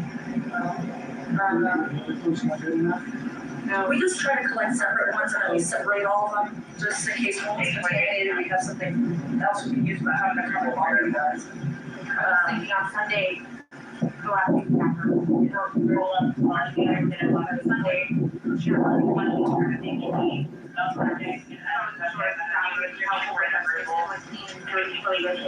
Is it other people's dirty clothes or is it just hers? Is her underwear? A pillow that she likes to sleep on. Underwear, I mean, all that stuff works. Yeah, but you slept. So they're talking about pillows and clothes and this and that, underwear, what she last wore to give to the dog to project the scent of her. And he's throwing out, oh, she has a pillow. And then the mother says, oh, but you slept on that pillow. This interaction is so crazy and bizarre. He is standing here knowing he is the reason for the season. He is the reason they're standing there, trying to get information about this child. He's sexually assaulted her, been sexually assaulted her, murdered the child, discarded the child, and now he's trying to tell them what they could take to use to find her scent. Oh, there's a pillow you can use. This is crazy to me. Starting off aloof, but then steady interjecting periodically in the investigation. Oh, she's got a pillow you can use for a scent. And the mother, oh no, you can't use that pillow. You slept on that pillow. Yeah, he's been doing a whole lot of stuff with your kid.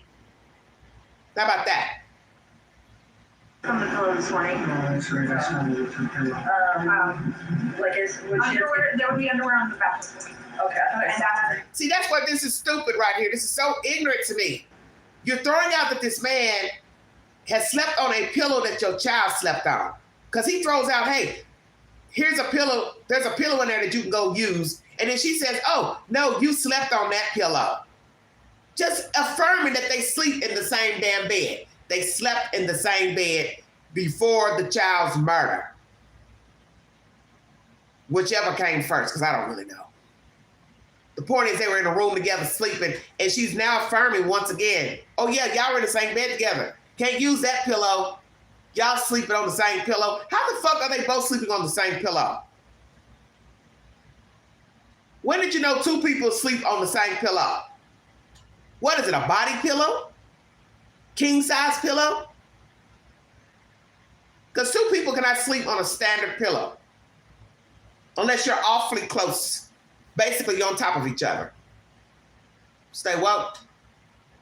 This woman is hideous. I don't give a damn what nobody says. She may not have killed her child. I don't know what she did or didn't do. I'm not here to say what she didn't do. I do know she's neglected her child. Gross negligence. There's no reason that she should have had this man sleeping in a bed with her child. He had no business sleeping in a bed with her and her child. This is ridiculous. Her child should have been sleeping in her own damn bed. She's too old to be sleeping in a bed with her mother and a man. And you had no right to send your child to a whole nother room to sleep with a fucking man that you've been having relations with, that you stopped having relations with, and you thought it was okay to send your child up to a room, out of sight, in a bed with your man. So I don't give a damn what those people are saying in Florida. We don't have evidence she murdered her child. Well, she aided in this fucking murder. You might as well say facilitation, because she neglected her kid. If she was on top of her game with her kid, we wouldn't be here today talking about this child. Yeah, okay. That's like the closest thing to her body. Yeah, that search using the canines was again unsuccessful. The next evening on Thursday, February 29th, detectives were driving Jen Soto to a planned press conference. My anxiety keeps my brain circling, just wondering, where is she? Is she okay? I hope she's fine. I just want to be back. During the ride, the detective asked Jen Soto again about Stefan and Maddie sleeping in the same bed. At times, the audio drops out. That's because it's redacted when Maddie's name is used. I was very vigilant for the first few years of how he would interact with her and what he would do, and I would question if anything was weird, but nothing ever was truly weird. I'm just like, okay. Nothing was really weird. She kept a track of her daughter and her comings and goings, I guess, with this man. So she's saying she didn't notice anything weird between Mr. Stearns and her daughter. Do you believe that? I will put a poll up on my community page.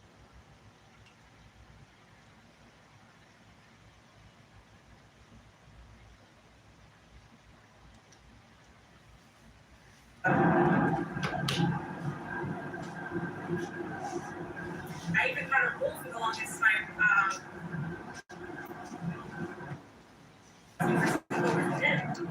As in, if he were to sleep in the guest bedroom upstairs, and I would say, no, you guys can hang out and do whatever, but you're sleeping with me. Understandable. Even if I've known her for 7 years, the idea of... Let's go back. She's saying something about sleepovers. Hold on. Sleepovers with him. As in, if he were to sleep in the guest bedroom upstairs, and I would say, no, you guys can hang out and do whatever, but you're sleeping with me. Understandable. Even if I've known her for 7 years, the idea of course, it would weird anyone out. See, this conversation is also bizarre from Jennifer Soto. She's talking to her child as if her child is an adult. Because the conversation is asinine. You all can hang out, but you have to sleep with me. So there's some type of strange dynamic that was going on with Jennifer and Mr. Stearns, because it's almost like they weren't really dating. If you all are following me, you're telling your child and this man, hey, you all can hang out, but hey, you can't sleep with him in the guest room. Well, why would he be sleeping in the guest room anyway when he's your man? Why is he not sleeping in your room? There's something wrong here. If I didn't know any better, it was as if her and Mr. Stearns were not even in a relationship. That's why I always tell people to pay attention to the interrogation, because that's where the truth lies, is when they start asking people questions about the situation. And she's telling on herself if you're listening carefully. Hey, I told her, y'all can't sleep in the same bed. You can hang out with each other. So that goes to show she had been sleeping with her mother, but she didn't want the girl sleeping in the same bed with her and the man. But then she also said in another part of the interrogation, they all slept in the same bed together. So which is it? Because it can't be both. You can't say we're sleeping in the same bed, but then I didn't want my daughter sleeping in the room with him starting out when he had sleepovers, but then yet he's also sleeping in another room as if he's a guest and not her boyfriend. Do y'all follow what I'm saying? So really, what was going on between Jennifer and Stefan? Because I think there was some type of detachment in the relationship, that at some point she got turned off with him and who he was, but she couldn't just cut him off totally. So she kept him coming around. And I do believe he showed favor to her daughter visibly I believe Jennifer knew this, and she rode the ride with her thought process of what was going on between her child and this man. Because she's contradicting herself. On the night the child goes, whatever happened, I don't want them in the room with me because I can't sleep. But yet you got a dog in the room. Say, welcome everybody. If we believe the dog actually slept in the room. Because you really don't know what's true. So the dog is good enough to sleep in the mother's room, but not her own child. Not her boyfriend. Her boyfriend's been grooming and sexually molesting her child, and they're sleeping in a whole nother room upstairs doing God knows what. The child pops up dead. Don't know if she died in the house or outside of the house that morning. I'm still confused at that. And then you're going to tell this officer, this shit don't make no sense.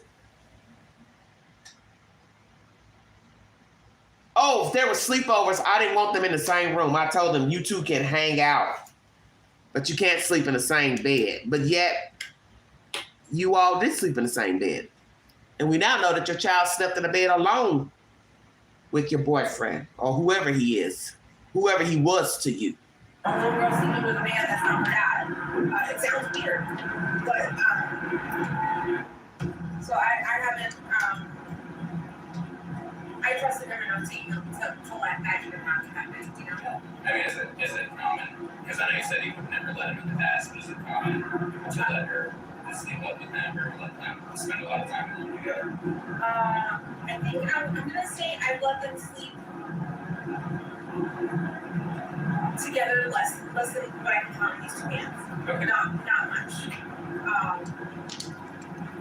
So he's asking her, was it common? And she says less than these two hands. Well, you got a total of 10 fingers. So what's the truth, Jennifer?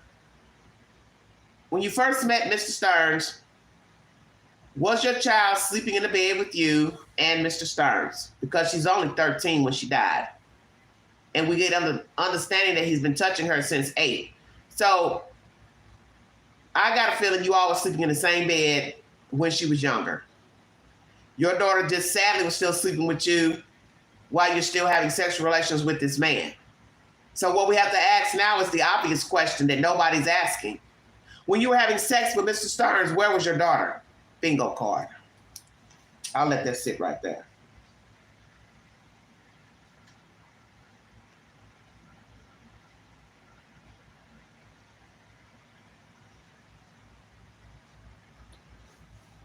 Jennifer, where was your daughter when you were having sexual relations with Mr. Stern? You've known this man for 7 years. Your child was 13 at the time of death. And I'm supposed to believe that what? You sent her out of the room to have sex with him? I believe there's more to the story than she's admitting to.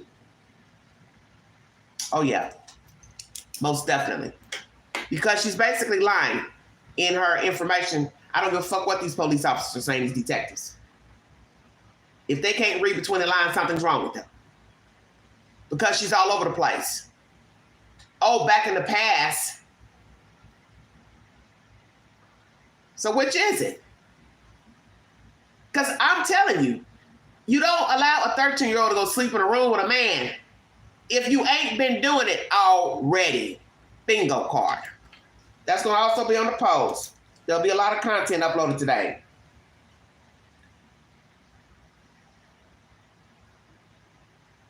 Hold on, everybody.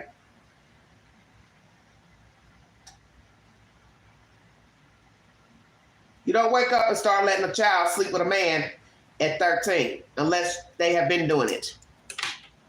And she knew how it sounded with the officer asking her questions, detective. Well, had they been doing it? And was it common? And then she says, oh, less than my 2 hands. Well, that's 10 fingers. So you're saying less than 10 times they have slept in the same bed together alone. Because they've been doing that.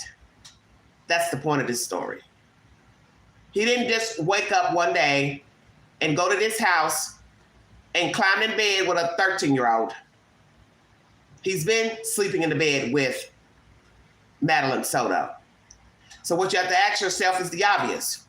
She's let you know that her child slept with her. She wouldn't even sleep in her own bed. So when he came over, then where was he sleeping while her child was sleeping in the bed with her?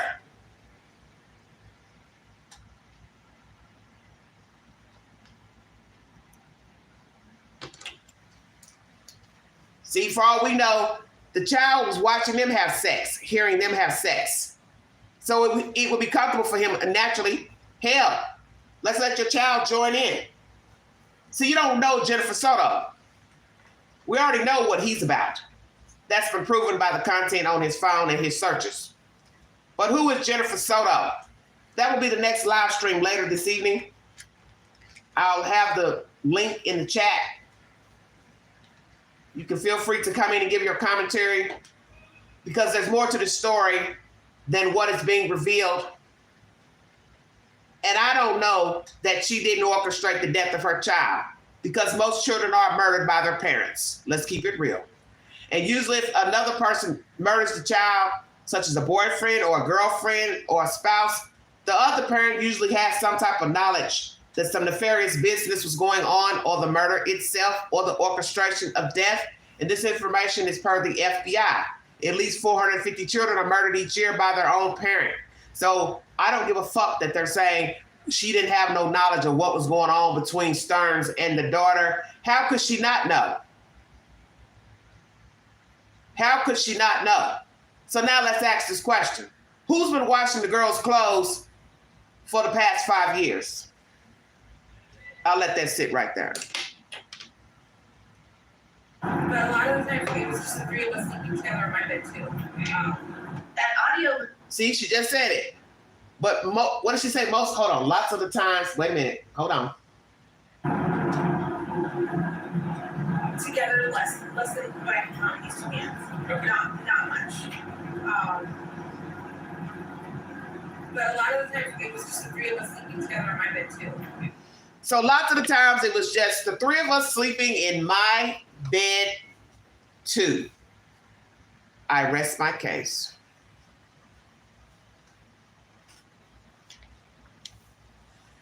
This is evidence of her allowing this man to groom her child, because you have to use common sense when adults sleep together. They touch, they kiss, they pat, they fondle, and they actually have sex and perform sex acts in their bed.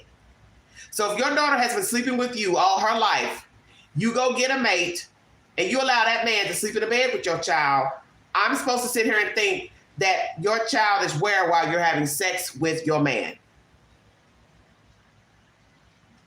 And let's go here. He's probably been a child molester for a long time. I would assume he was a child molester before he met Miss Soto, because you just don't wake up and become a child molester. You've had that desire for a long time, probably acted on it as well. So she meets a child molester and she allows him to sleep in her bed with her child. Even as the child is getting older, they're sleeping together. So as I said, they're probably having sex in the bed with the child. So the child is being predisposed to sex acts.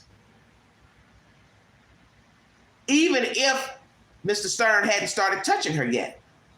I got a feeling that was also going on. Because where would the child be while the mother and the man are having sex?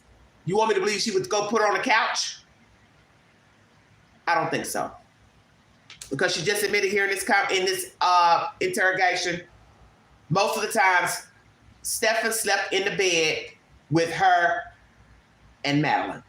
That audio was recorded a short time before Stephen Stearns was charged with the sexual battery of Maddie. On Friday, March 1st, detectives went back to Jen Soto hours before Maddie's body was found. They said they asked her what she thought Stephen Stearns was guilty of. Soto said, "He's been grooming and abusing my child." The detective wrote, "I asked Jennifer if she thought Stephen killed Madelaine, and she said, at this point, I do." Now, this was just hours after they had shown her photographs that showed Stearns sexually abusing Maddie. Later that day, police found Maddie's body in between two trees on a farm on Hickory Tree Road, where a man said he had seen someone matching Stearns' description changing a tire that Monday. The detectives knew. How interesting. He's disposing of a girl child on a farm, threw over a fence, and then he gets a flat tire. This takes me back to the story I brought you last year, the young black girl who was murdered by her brother's father. And he also had car trouble while disposing her body out in Missouri. I believe it's Missouri. And there were people who saw the car out there to testify or put in a police report, because one of the guys ended up dying later, that yeah, that's the guy who was stuck in the mud or whatever out there on that road. And that was also the area where the little black girl's body was found in a pond. He shot her. So here you fast forward over here to Florida, same MO. Dumping up a child after you sexually assaulted her and you happen to catch a flat tire. See, this is what people don't understand about committing crimes. There is always an eye in the sky. Thank God for her phone. She obviously had her GPS on her phone or some type of health something on her phone, which tracked her movements on the phone, which showed she was only moving around 10 minutes or so on the phone in the house. But that doesn't mean it was actually Madelaine. Could have been him moving her around. Or he had her phone in his pocket. He was busy moving shit around, throwing shit out anyway. So you don't really know if she was already dead in the house at 7 a.m. in the morning. That's what I'm waiting to hear. If I don't repeat this correctly, I put a correction.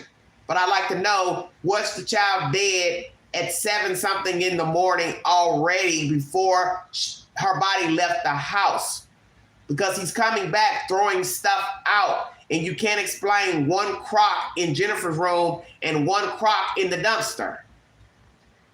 Why are both of the shoes not in the dumpster? And maybe that's what he was doing, running around, forgot, oh, fuck, I threw the shoe away. I didn't throw away the other shoe. When you go back and get the other shoe, so make it make sense. This is why you know it's deception here. And he's pled not guilty. I don't know how he could plead not guilty. That's another thing that doesn't make any sense. They got you on camera in the apartment complex with a dead kid in the car. So somebody saw this kid in the car. So where was she? Passenger seat, back seat. There's some mean ass cameras. They can say, oh yeah, we know that little girl was in the car. And that's what's so baffling. 10 something in the morning, he's coming back to the property with the kid. So what was that all about? You driving a dead kid around. So that's why I need to know, was she dead already before getting into the car? Did he carry a dead Madelaine Soto to the car, or she walked out and he tried to assault her out in the car? See, it don't make sense because he's had hours to assault her in the bed. Hell, they're sleeping in the same bed. So why would he try to assault her on her way to school? He's already been doing that. So what's the truth? Was the child alive or dead at 7:15, 7:30 in the morning? Noted that the lock on the fence was not tampered with, so they believed that Stearns would have to have dropped Maddie's body over a barbed wire fence. The detectives wrote, Madelaine showed signs of decomposition to one side of her face and her hands. Madelaine was wearing a green hoodie. The hoodie portion was over the top of her head, blue jeans and white socks. The bottom of Madelaine's socks were clean, which indicates she did not walk anywhere, or the socks would have had dirt on the bottom. Those documents that were just released said that Maddie's autopsy determined her death was a homicide and that she had been strangled.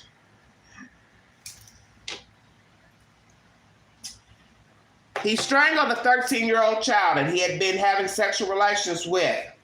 Why did he kill her? What happened? Why would you kill this child right after her birthday or on her birthday? Help me understand. Time Maddie died isn't known, but her health app only showed her taking those 163 steps that morning between 7:05 and 7:15. Photos also show part of the searches of the condo where Maddie lived with her mom and those 2 female roommates. Some photos show the area of the living room where Maddie's room was located, but her mother, as I mentioned earlier, told detectives she didn't like to sleep there, so she typically slept with her. Jen Soto was asked to describe her sex life with Stefan by detectives. She described it as vanilla and said there were some things that Stefan wanted her to do that she wasn't willing to. Jen Soto had told one of her roommates that she had not had sex with Stearns in 6 months. Detectives later said they found 1,700 images of Stefan Stearns engaging in sex acts with Maddie in his Google Drive, some of them going back years. In some of those images, Maddie was asleep. Detectives wrote in a video that Stearns used watching more cartoons as a lure to get Maddie to perform a sex act. Jen Soto told the prosecutor in April that she wasn't sure how many times she had allowed Maddie to sleep in a bed with Stefan Stearns, but she said she allowed it because she trusted Stefan and he treated her as his daughter. So what do Stefan Stearns' parents have to say about all of this? He'd been living with them since December. Maddie disappeared at the end of February. Detectives spoke with them days after Maddie's body was found. Do you think he was capable of doing what he did? I would, if you had asked me Sunday, I would have said no, never in a million years. He loved that child. It was supposed to be his stepdaughter. They stayed together. He helped raise her. He was not allowed to discipline her. Maddie did that. Jim did that, but he acted as a peacekeeper. No, and to kill her. Right there. Did you hear what the mother said? This is Stefan's mother speaking. He was not allowed to discipline her. He was the peacekeeper.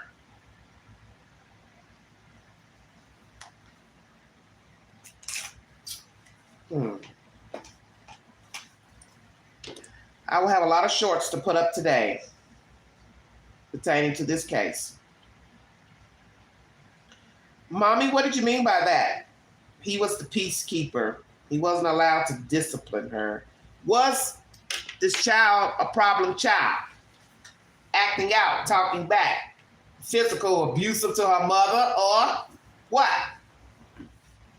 Because for you to say your son was a peacekeeper, you alluding to the fact that something was going on between Jennifer and Madelaine. So what does that mean? They fought a lot, argued. She spanked her a lot, disciplined her a lot. So besides him grooming her, he's the peacekeeper. Wow. You might want to eat them words now. Your peacekeeper has been screwing around with a 13-year-old child all the way back to the age of 8, ma'am. And as you told law enforcement, had you not known about the pictures on the phone, you'd have never thought your son was capable of these atrocious acts against a minor child. But you also do believe that Jennifer is to blame as well, which I do concur. Was Jennifer abusive to her daughter? And he took it upon himself to be the peacekeeper. And then what? One thing led to another, consoling her, rubbing her shoulders, stroking her hair. It's going to be okay. Don't worry about it. I'll save you. And then you decided to start grooming her. How did it go, Mr. Stearns? Because you have pled not guilty. And when we listen to your commentary here shortly, you're basically acting as if what? This child led you to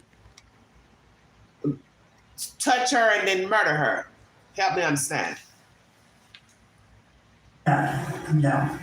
I think if I had to put forward a guess, I would think that it was accidental. Here's Stefan Stearns' father, Chris. Mrs. Stearns, what the fuck is wrong with you? How the fuck is it accidental him strangling a child? How do you accidentally strangle someone to death and then cover up their murder and act like you didn't do it accidentally? They have shown you that the man had photos on his phone. You know about his hard drive. You know about his sex acts with children. All of this type of nonsense screen, everybody. You know about all of this, but yet you're still going to say you believe it was accidental? So what? He was getting off messing with the kid. She rebuffed him. She said, I'm going to tell. You're hurting me, blah, blah, blah. He struck her to death. Do you hear what the fuck you're saying? See, this is what people do. They straddle the fence on their emotions pertaining to true crime. Well, yeah, okay. It's on his phone. He did this and this, but he didn't do this. So he's sleeping with the child, but he couldn't have murdered the child. But yet he's on camera seen with the child in his car. He's seen dumping her stuff in the dumpster. His car's at the scene of where the fuck the baby was found, but he accidentally strangled her. That's what you're saying. Stearns. That's it, do we really love our son? Because at that point, I didn't know what the question. Apparently not, from some of the stuff that's coming out of these calls into Grey Hughes. That interview was in March. In April, detectives made note of a jail phone call between Chris Stearns and Stephen Stearns. During the call, detectives quote Stephen Stearns as saying, "You know that I would never have wanted that for her," meaning Madelaine. Stephen then said, "I am not really sure that any one person is specifically responsible. It's probably a combination of factors that led to it. I have never felt anything like that before. It was horrible." Chris tells Stephen that he hopes the truth will come out, and Stephen responds, "Well, yeah." The next day, Chris Stearns called police. Lord have mercy. This conversation between Chris and Stephen is also bizarre. I wouldn't want that for her, he tells Chris. You wouldn't want what for her? Death? It's a combination of things that led to it. Like what? She rebuffed you? She didn't want you having sex with her? She's promised to tell somebody, her mother, the police, a friend? What's the combination? Or are you alluding to the fact that possibly the mother has knowledge of what you had been doing to her child? Is that where you're taking that conversation with your father, sir? That Jennifer is just as guilty. Because somewhere in this conversation, he's doing what most suspects do. He's avoiding what he has done, number one, and two, passing the blame.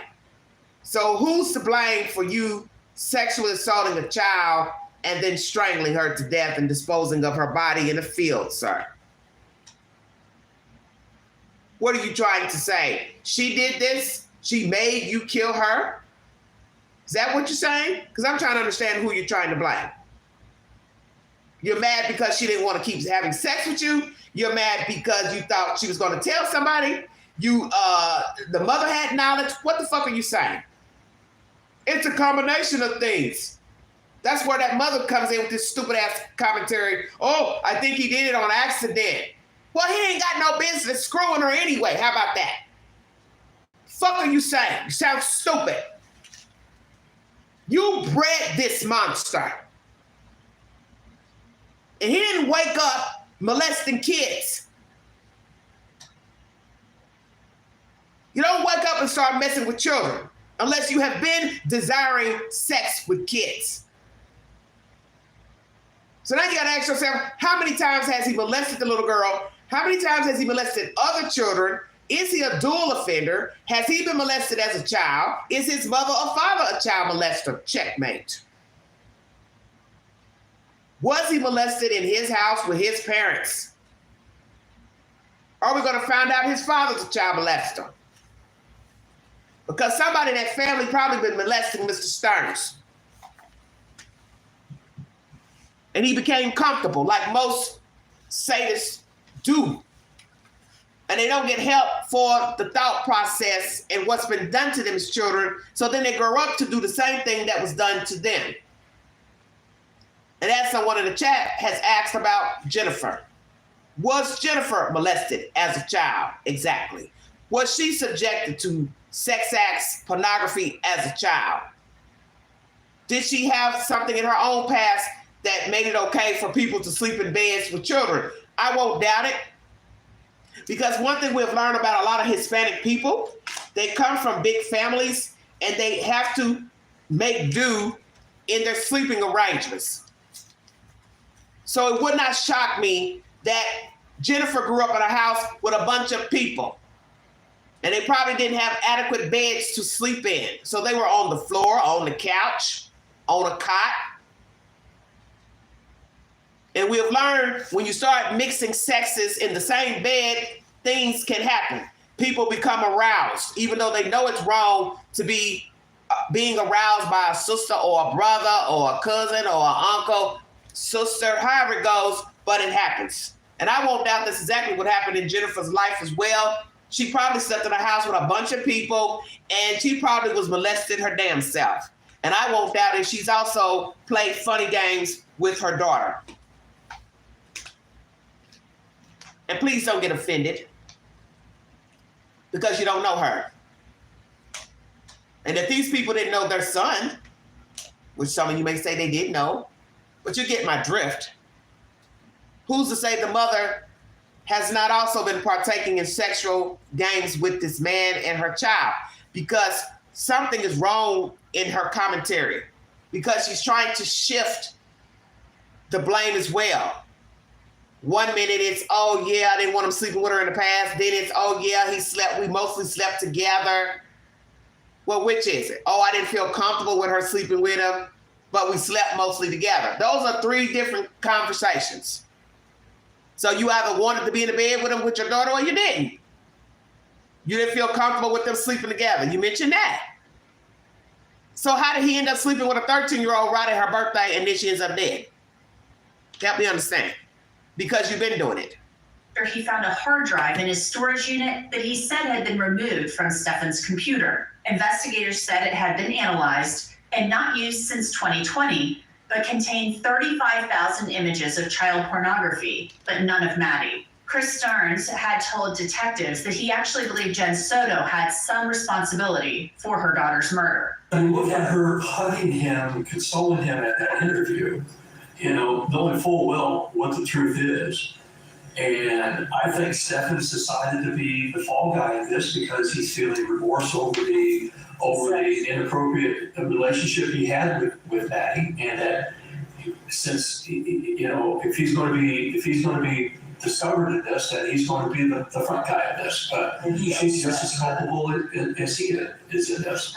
There have been a lot of questions about whether That's his father speaking, that Jennifer is just as culpable. I do agree. But for you to keep saying he's the front guy, he feels bad.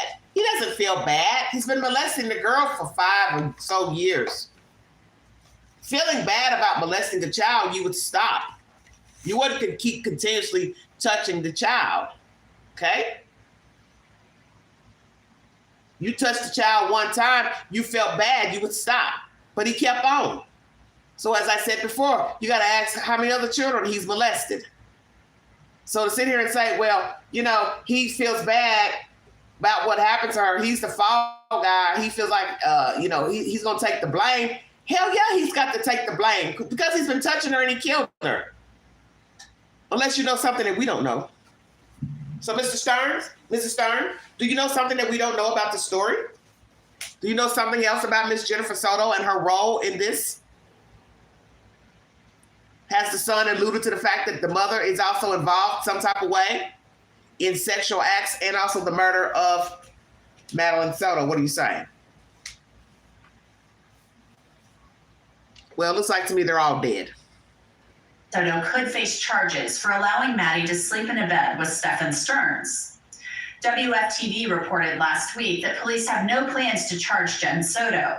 I contacted the state attorney's office for that area, and I was told, quote, the current evidence and information support the indictment of Stefan Stearns for first-degree murder. They wouldn't say anything more. Stefan Stearns remains behind bars, charged with Maddie's murder and sexual battery. I asked whether a plea deal could be in the works for him, and I was only told that the case continues to move through the judicial process. That's it for this episode of Crime Fit. On Crime is the Source. This is a 2-part live. The first part of this live is pertaining to a woman found dead at her desk at Wells Fargo in Tempe, Arizona. I brought you commentary that it makes no logical sense how this woman was at her job, deceased in a cubicle, sat there for 4 days, don't know who discovered her. 2 people have spoken out, don't want to be identified. They work for Wells Fargo. They fear for their safety because they can't understand how nobody knew that she died. We will wait to see what the autopsy reveals pertaining to the lady, but at first investigation didn't seem that it was homicide. So what happened to her? Natural causes, heart attack, stroke, aneurysm. What happened? Feel free to go back to the beginning of the live stream to hear that commentary. Madelaine Soto turned 13 years of age, February 25th, 2024. And sadly, she was unalived by Mr. Stearns. It is believed that he is the sole suspect. He has been charged with her murder. Her death has been revealed as strangulation, manner of death, homicide, and he has pled not guilty to the said charges. You've heard 2 different pieces of commentary pertaining to this investigation and commentary from Mr. Stearns with the mother throughout the audio. Officers believe she's not involved, had no knowledge of the murder, but I do believe she had knowledge of the child being touched. She's hiding out, staying with relatives, friends, whomever. So that means she's not working. If she is, she's working from home on a computer. What is she doing for income? How long is this going to last, her hiding out and not facing the music? That she played an intricate role into the demise of her child. Because she did. And she needs to own that shit. She needs to own she played a role. It's one thing to have people around you and you don't know they're touching your children, but I got a feeling she's had knowledge because she's aided this man to sleep with her child. You have to own that part of the story, ma'am. You had no business putting a man in your bed with your fucking baby. He was not your husband. And I don't recommend children sleeping with their parents every day, all day, anyway, because it teaches your children to be codependent. You cannot allow children to sleep with you from birth. That's why they have baby beds, so you don't roll over and kill your damn kid. You start out with your children sleeping with you, you can't get them out your bed. They're 7, still want to sleep with you. 11, still want to sleep with you. Now, usually children grow out of that codependency stage with their parents. They want to do their own thing. They don't mind having a room. But it's not good for your children to be sleeping in a bed with you from birth. They need to know how to sleep in their own room. Everybody needs privacy. Everybody needs, yes, a good night's sleep, as Miss Soto would say. Miss Soto, I believe you knew that this man was messing with your child. I do believe you knew he favored your child. I do believe you knew that he was attracted to your child.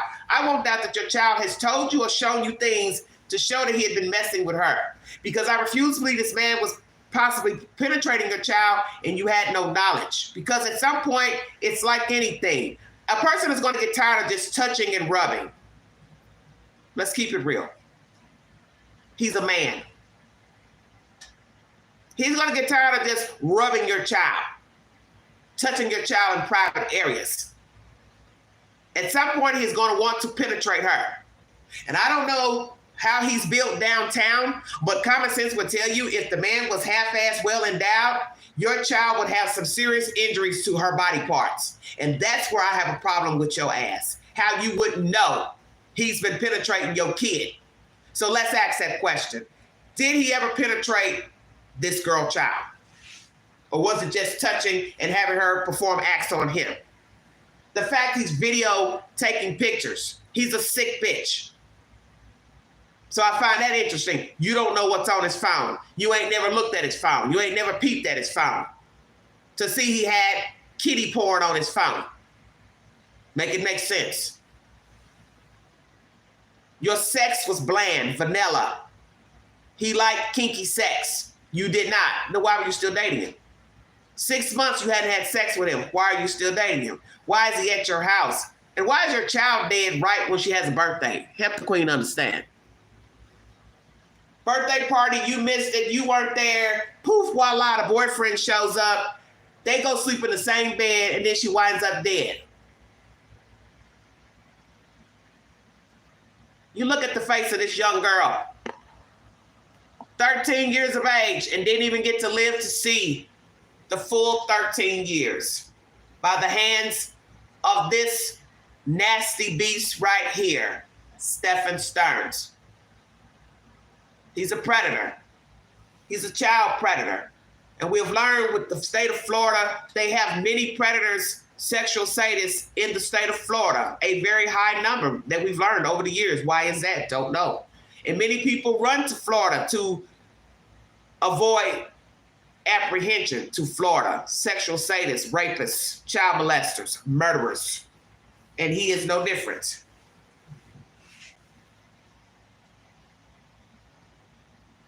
He is no different.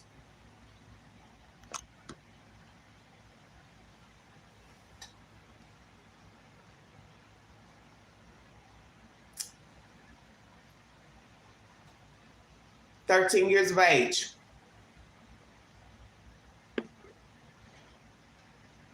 Never got to see her full potential in life.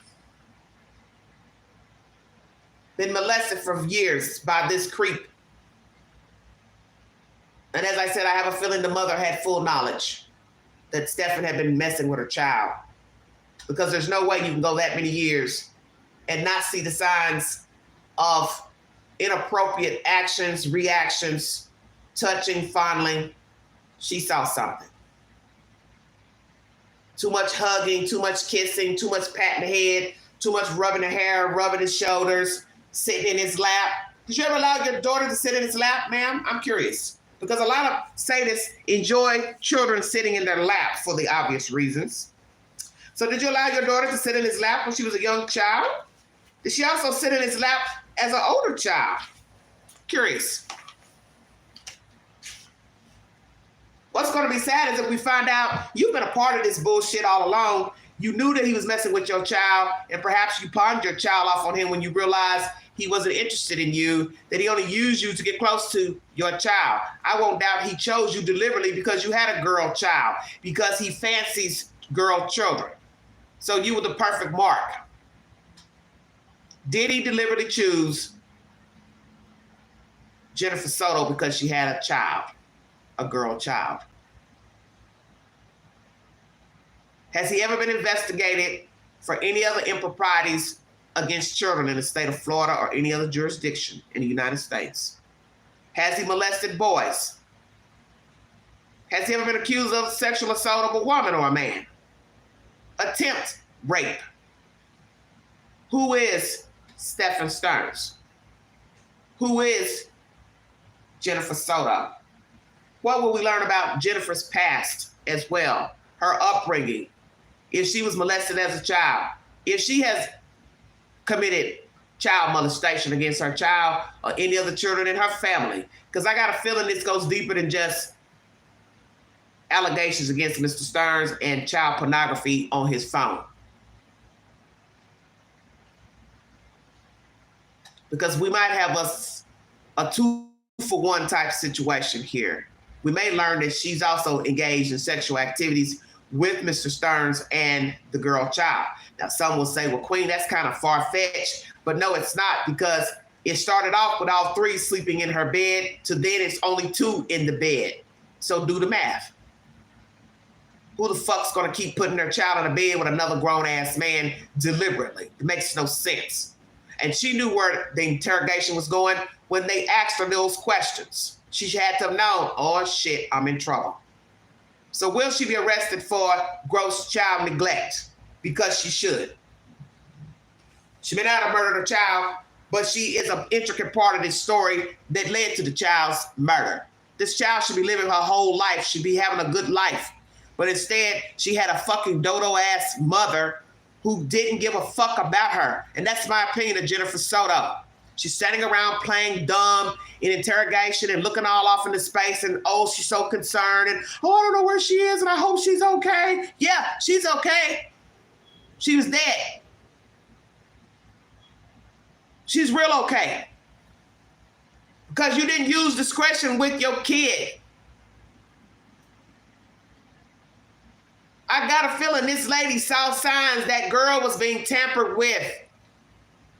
There are always signs Whenever somebody always want to be up under your kid, always wanting to touch your kid, always wanting to hold your kid, always wanting to take your kid somewhere, you got to start paying attention. And if it comes to your thought process, you need to ask your child, hey, is there something going on? Hey, has he been touching you? Hey, has she been touching you? You ask your child. You have every right to ask your child these questions. You can't worry about holding on to this lump of clay and they're abusing your kid. I won't doubt she saw signs a long time ago. She told the interrogator here, oh no, I didn't notice anything. I kept track to her what she was doing. I never thought he was doing anything with her. But yet in the same breath, you're gonna say, oh, well, I told them, y'all can hang out, but y'all can't sleep together. What the fuck? You're contradicting yourself. Oh, you can hang out, but you can't sleep together, but yet you all were sleeping together. Make it make sense. Oh, I didn't feel comfortable with him sleeping with her. I didn't feel comfortable with them sleeping together. 3 different versions. 3 different versions. I didn't care for her sleeping with him. Or at least less than 2 times on 2 hands, under 2 hands, they slept together. Then it was, oh, starting out, I didn't want them sleeping together. Y'all can hang out. So you act like he asked you, hey, can we all sleep in the same bed together? You're telling on yourself. You are part of this bullshit. You are part of this bullshit that the kid is dead. That's why the fuck you're hiding out. You're telling on yourself and these stupid ass cops don't even realize it. Where the fuck is DHS? Why are you hiding out? For what? You ain't done nothing. You didn't kill your kid, then what are you hiding out for? You can't hide, lady. You are Jennifer Soto, S-O-T-O.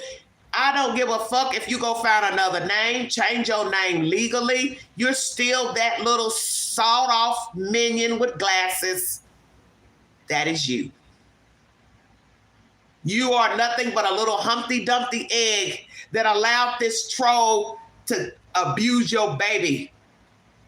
So you wanting to hide out, it shows me you had knowledge that that man been messing with your child. Because what do you want? How are you going to hide? For what? You're going to keep what? Living off of people? Not working a job? How long you think that's going to last? It ain't. You got to ride the ride. You put this shit out into the universe about your baby. We didn't do this. You told the world that man been sleeping with your child. You did this. You put your child in harm's way.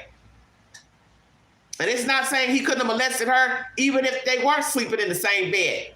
But I believe you saw signs that that man was tampering with your child, and you don't want to own that shit. In the state of Florida, you need your ass whooped because that woman needs to be brought up on charges of aiding this man to fuck with her baby.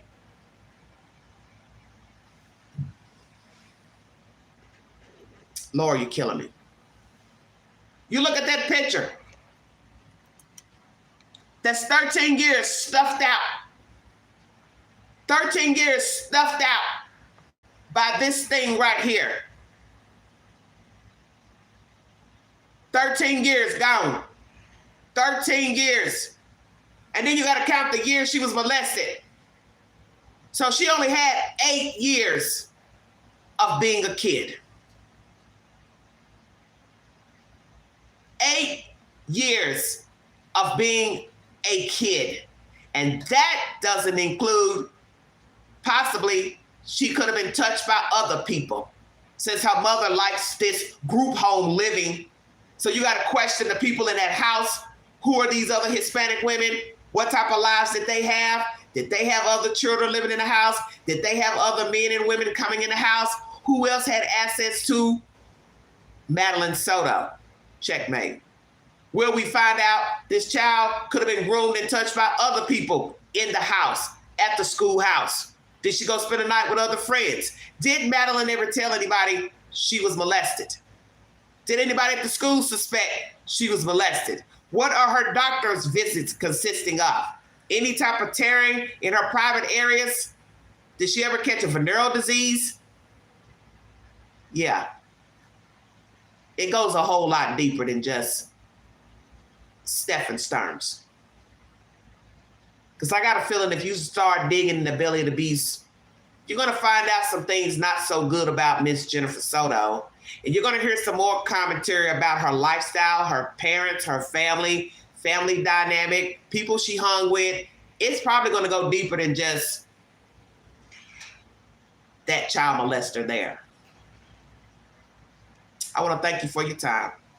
This is a story I did not cover because I don't like continuously talking about child abuse, child molestation, and child murders. But Court TV piqued my interest today, and I wanted to put out this commentary and give you my opinion pertaining to the Madelaine Soto case. Her death has been revealed as strangulation. Mr. Stearns stands accused. He has pled not guilty. You've heard a commentary pertaining to his parents, commentary from Jennifer, commentary from roommates, and the fact that she has not been charged with the murder of the child. District Attorney says the evidence states it's all Mr. Stearns. I still feel like she played a role that led to the death of her child, and that's my personal opinion. Because in life, you can't have one without the other. And that is something that people need to understand about child molestation and child rape, which can lead to murder. If you are riding the ride and allowing people to have access to your children, you see signs that something is going on with them and your children, and you turn a blind eye. You cannot be surprised if, one, the child gets a disease, the child ends up pregnant, and the child ends up murdered.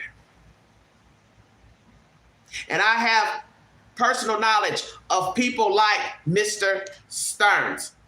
So I speak from experience living in the world at 53. They do not stop touching children. They do not stop sexually assaulting children. You have to put him down like a rabid dog. And he will also possibly be facing the death penalty in the state of Florida, which he rightfully deserves. We also have that law now on the books here in Tennessee that you can face the death penalty for sexual assault rape of a minor.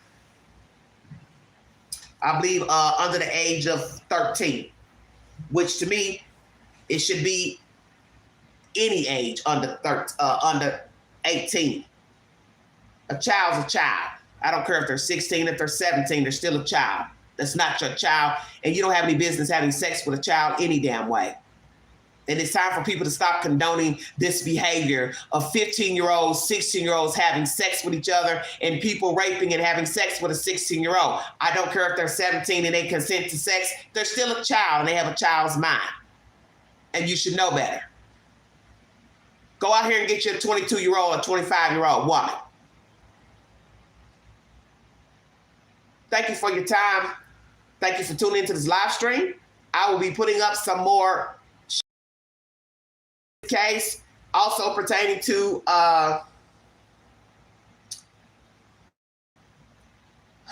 Sebastian Rogers, and I meant to throw that in there, so I'm going to put it in here before I check out. It is alleged that this little girl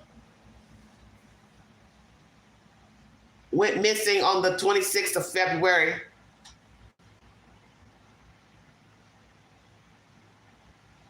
Is that true? We hear that a little boy by the name of Sebastian Rogers went missing on the 25th. Reported missing the 26th, rather, but I question if indeed it was the 25th. So we have two children from two demographics in the dirty South. Yeah, I said that, dirty South. Both left the world allegedly the 26th of February. Both were in the hands of people who allegedly were supposed to care about them. Sebastian Rogers was in the house with his mother alone, and allegedly this girl was in the house with her mother downstairs and the stepfather upstairs. And sadly, they both are not here. One is still missing, and one was found dead. February 26th. And something I've never told the chat, that is my mother's birthday. February 26th. Never mentioned that during the live stream. Very interesting. So I'm going to always remember this day for the obvious reasons. The day my mother was born and the day that 2 children possibly left the earth. If I'm to believe that they left on the 26th. Why these children? Why anybody's child? As I have said before, most children are murdered by their parents. This is an FBI stat. This is not a stat from Queen. This is not a stat from CNN. Most children are murdered by their parents, their caretakers, and people who are affiliated with the children. And both cases, I believe, are on the same playing field. I believe Sebastian Rogers was unalived by his mother and stepfather. And I also believe this child was unalived by Mr. Stearns with facilitation from the mother. I believe she put her child in harm's way. She may not have planned the death of her child. She may not have strangled her child.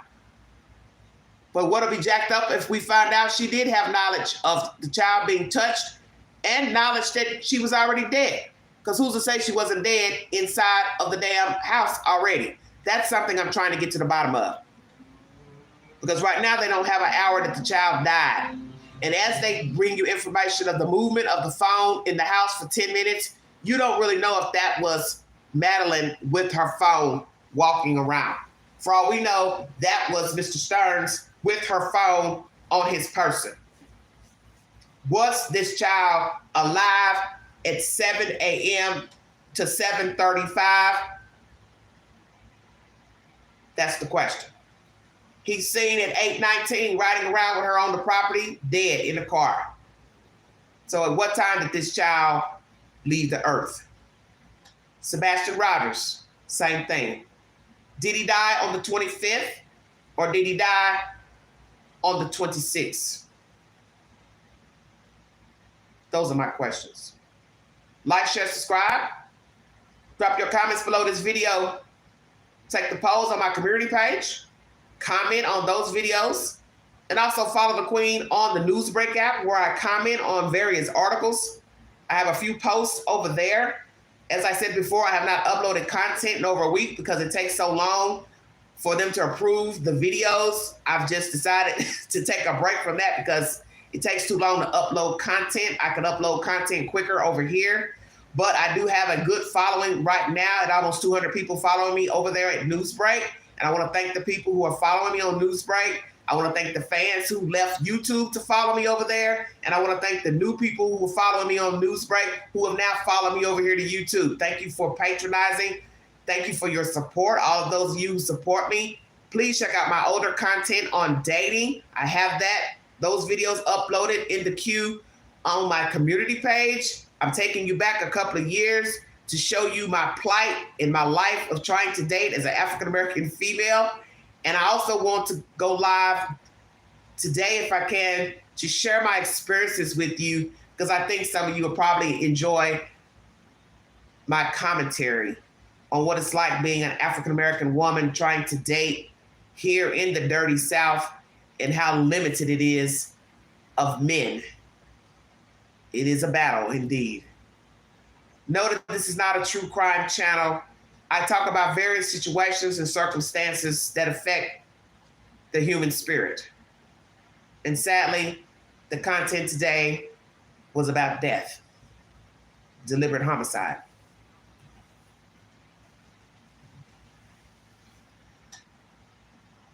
Thank you for your time. Have a wonderful weekend. Check out my movie suggestions for the week.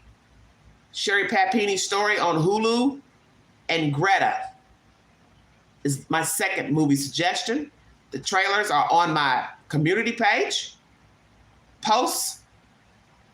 Check it out. I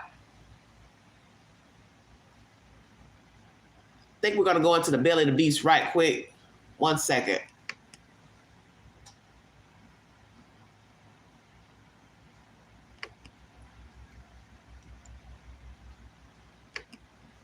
We'll check something out right quick.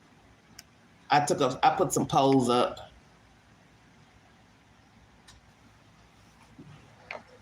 Hold on. Pertaining to Sebastian. And I want to knock those out the ballpark before I leave.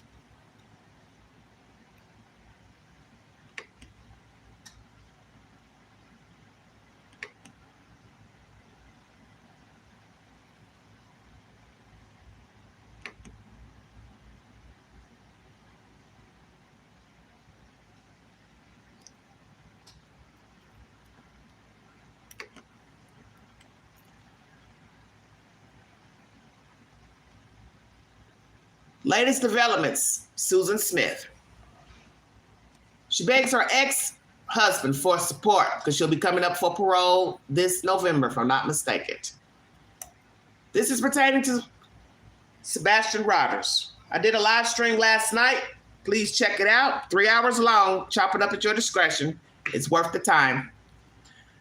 There have been no comments from the Proudfoots pertaining to the disappearance of Sebastian Rogers. 6 months later, FBI has offered a $50,000 reward. Why do the Proudfoots have nothing to say pertaining to the disappearance of their child? Stay woke. Why did the FBI offer $50,000 reward for Sebastian? Why now? Sorry, I spelled yes wrong. Are you shocked that the FBI offered a reward for Sebastian Rogers? 45% yes, 56% no. Should Seth Rogers file a civil lawsuit against the Proudfoots? 52% yes, 37% no, 11% not sure. Somebody commented saying, well, he's also not been cleared. But my thing is, the child was last in his mother's care. So he could file a lawsuit if he wanted to. There's nothing off the table that says he couldn't. Have the Proudfoots lawyered up? 70% yes, 9% no, 21% not sure. Will the $50,000 reward help bring info in the Sebastian Rogers case? 27% says yes, 43% no. 30% of you are not sure. Why not? What is sad is that it was said in news audio that the reward may get somebody to talk, but that would be a pathetic thing that you would only bring forward information because a reward was offered. So that means you would hold the secret if there was no money offered. Why not just tell what you know? I got a feeling that there's anybody that knows the truth to where Sebastian is, it is the person that got him gone, and it's anybody affiliated with them, which would be, to me, a relative or more. There is the movie Greta, free on Hulu. Please check it out. It is worth the watch. It is a very good movie. I also asked you the other day about the little white boys that drowned the little black boy, Noah Bush, in Georgia. Should the parents of the boys be charged as well? 60% yes, 21% no, 19% not sure. The 11-year-old's mother is currently incarcerated for, I believe, lying to the police and some other type of crimes, violation of probation. Did the white boys deliberately drown Noah Bush because he was black? 61% yes, 23% no, 16% not sure. Wendy Williams has last been seen in a New Jersey wellness store. Should her conservatorship be lifted? 53% yes, 25% no, not sure, 18%. Be on living, but still have what? Be free to live, 4%. How much time should these children get? They've been sentenced to 2 years of detention. The 10-year-old and 11-year-old. 4% says yes, the right sentence was given. 60% says no. 0% not sure. Should they stay in there until 18 or 21? 13%. Stay in there until 18, 21, and then go to an adult prison. 23%. So 60% of you do agree that the 2-year sentence given to these two children was not adequate. Perfect Wife, the mysterious disappearance of Sherry Papini. I highly recommend it. I think it's in 3 installments, now free on Hulu. Please tune in to that information. And a Knoxville man has just been sentenced to 4 months in prison for his role in the Capitol ambush that took place 4 years ago. And here is the photo of Miss Wendy Williams with the person in the store where she was seen in New Jersey. We will get, I will bring you information pertaining to the conservatorship of his release, if she's free to roam, if she'll have access to her money, her bank accounts, how much money does she have left. We hear that she's in arrears pertaining to owing back taxes and taxes on the properties that she owned. Where is Wendy Williams staying currently? That's my commentary, everybody. Thank you for joining me. You have been listening to The Vault Excel. God bless all of you.